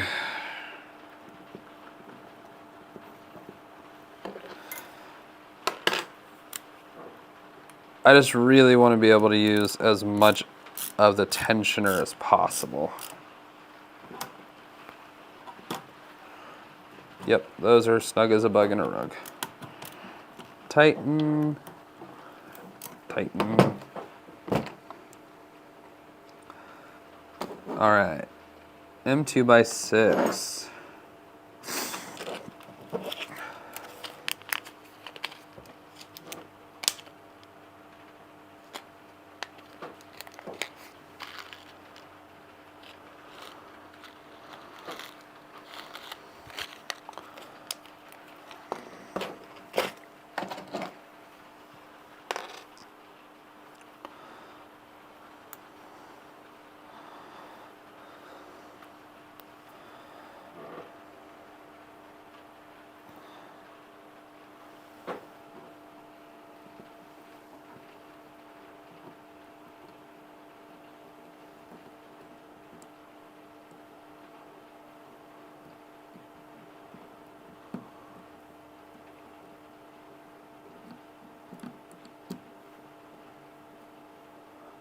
All right, we're getting the carriage snugged up onto the linear rail.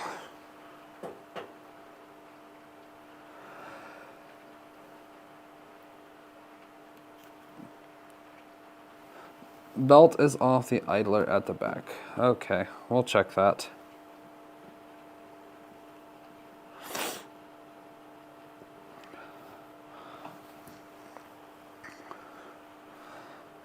We will check that.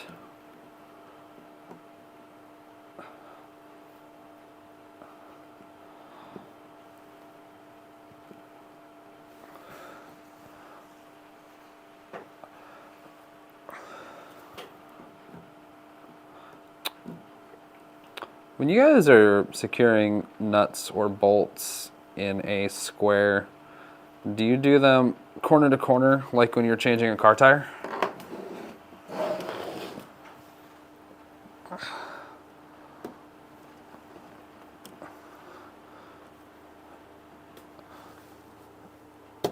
Both belts were off the idlers back here.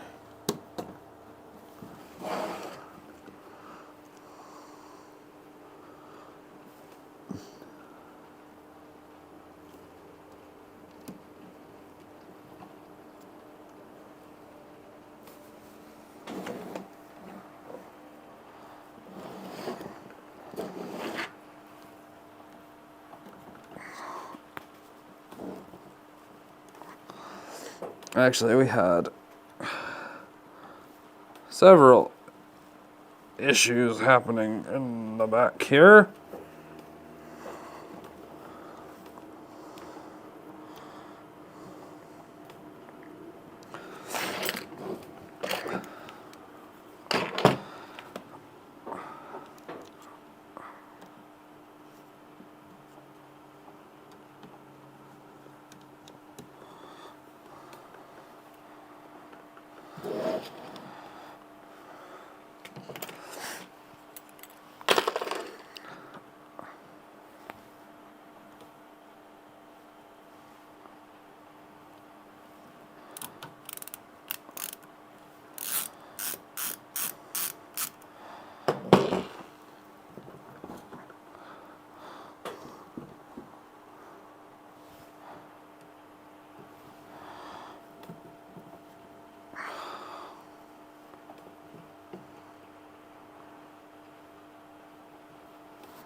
I have to believe that the belt tensioners will take the rest of that out.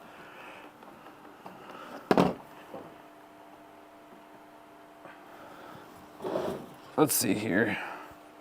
Oh, yeah. Looking good, guys.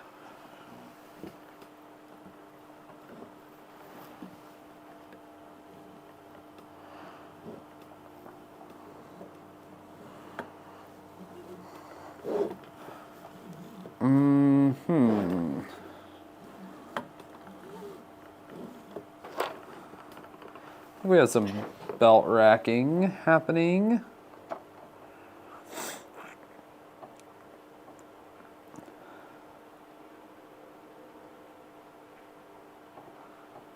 Belt tension is something that's going to come later. So we can tension belts later.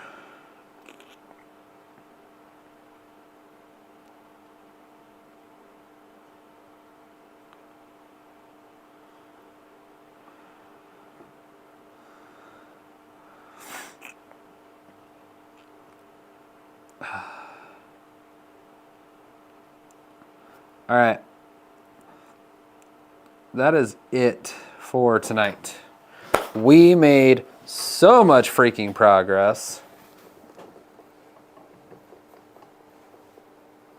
Oh man, did we make some progress. So, we've got this top part of the frame. We're belted. Our x-axis is in place. We have some... Oh, did that work itself out? Nope. I think I was holding the belt. We have some racking in the belts that need to take place here. Because for those of you who don't know, the Voron team recommends that when you move your y-axis forward, your x-axis is not supposed to also move at the same time. They should still be able to move independent of one another. So that back and forth motion, as far as I'm aware, is not supposed to be happening. Looks cool, but this guy should not be able to do this. Like, I'm not moving that in a diagonal by hand. See? When I move the y-axis, the x-axis moves with it. Yeah, we made a lot of progress. You guys have been really helpful. I'm super grateful for everybody who's hanging out and having fun and commenting and chatting. Galvani, yes, this looks cool. Thank you for teaching us a little bit about Brazil, how expensive it is for you to get filament and all that stuff. That's a real bummer. I am curious to look up those filament companies that you were talking about, though. Yeah. Honestly, the only thing that concerns me, I might break my own rule, and I might do one thing off camera. A A lot of manufacturers recommend that for the heat mat and sticker for the magnet on the flex plate, a lot of manufacturers recommend 24 hours for the adhesives to cure. So tomorrow evening, I might go ahead and prep up the heated bed. And I'm gonna do that because if everything goes according to plan, there is a chance that we might be in a position on Tuesday where we are ready to add power to the printer. And I want to be able to get started immediately.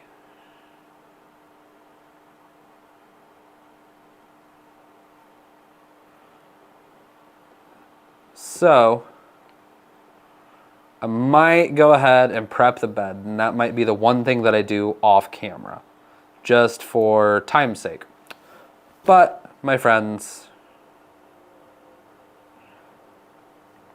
we have made some fantastic progress this evening. We've been streaming now for over 4 hours, and thank you for hanging out. Thank you for having fun.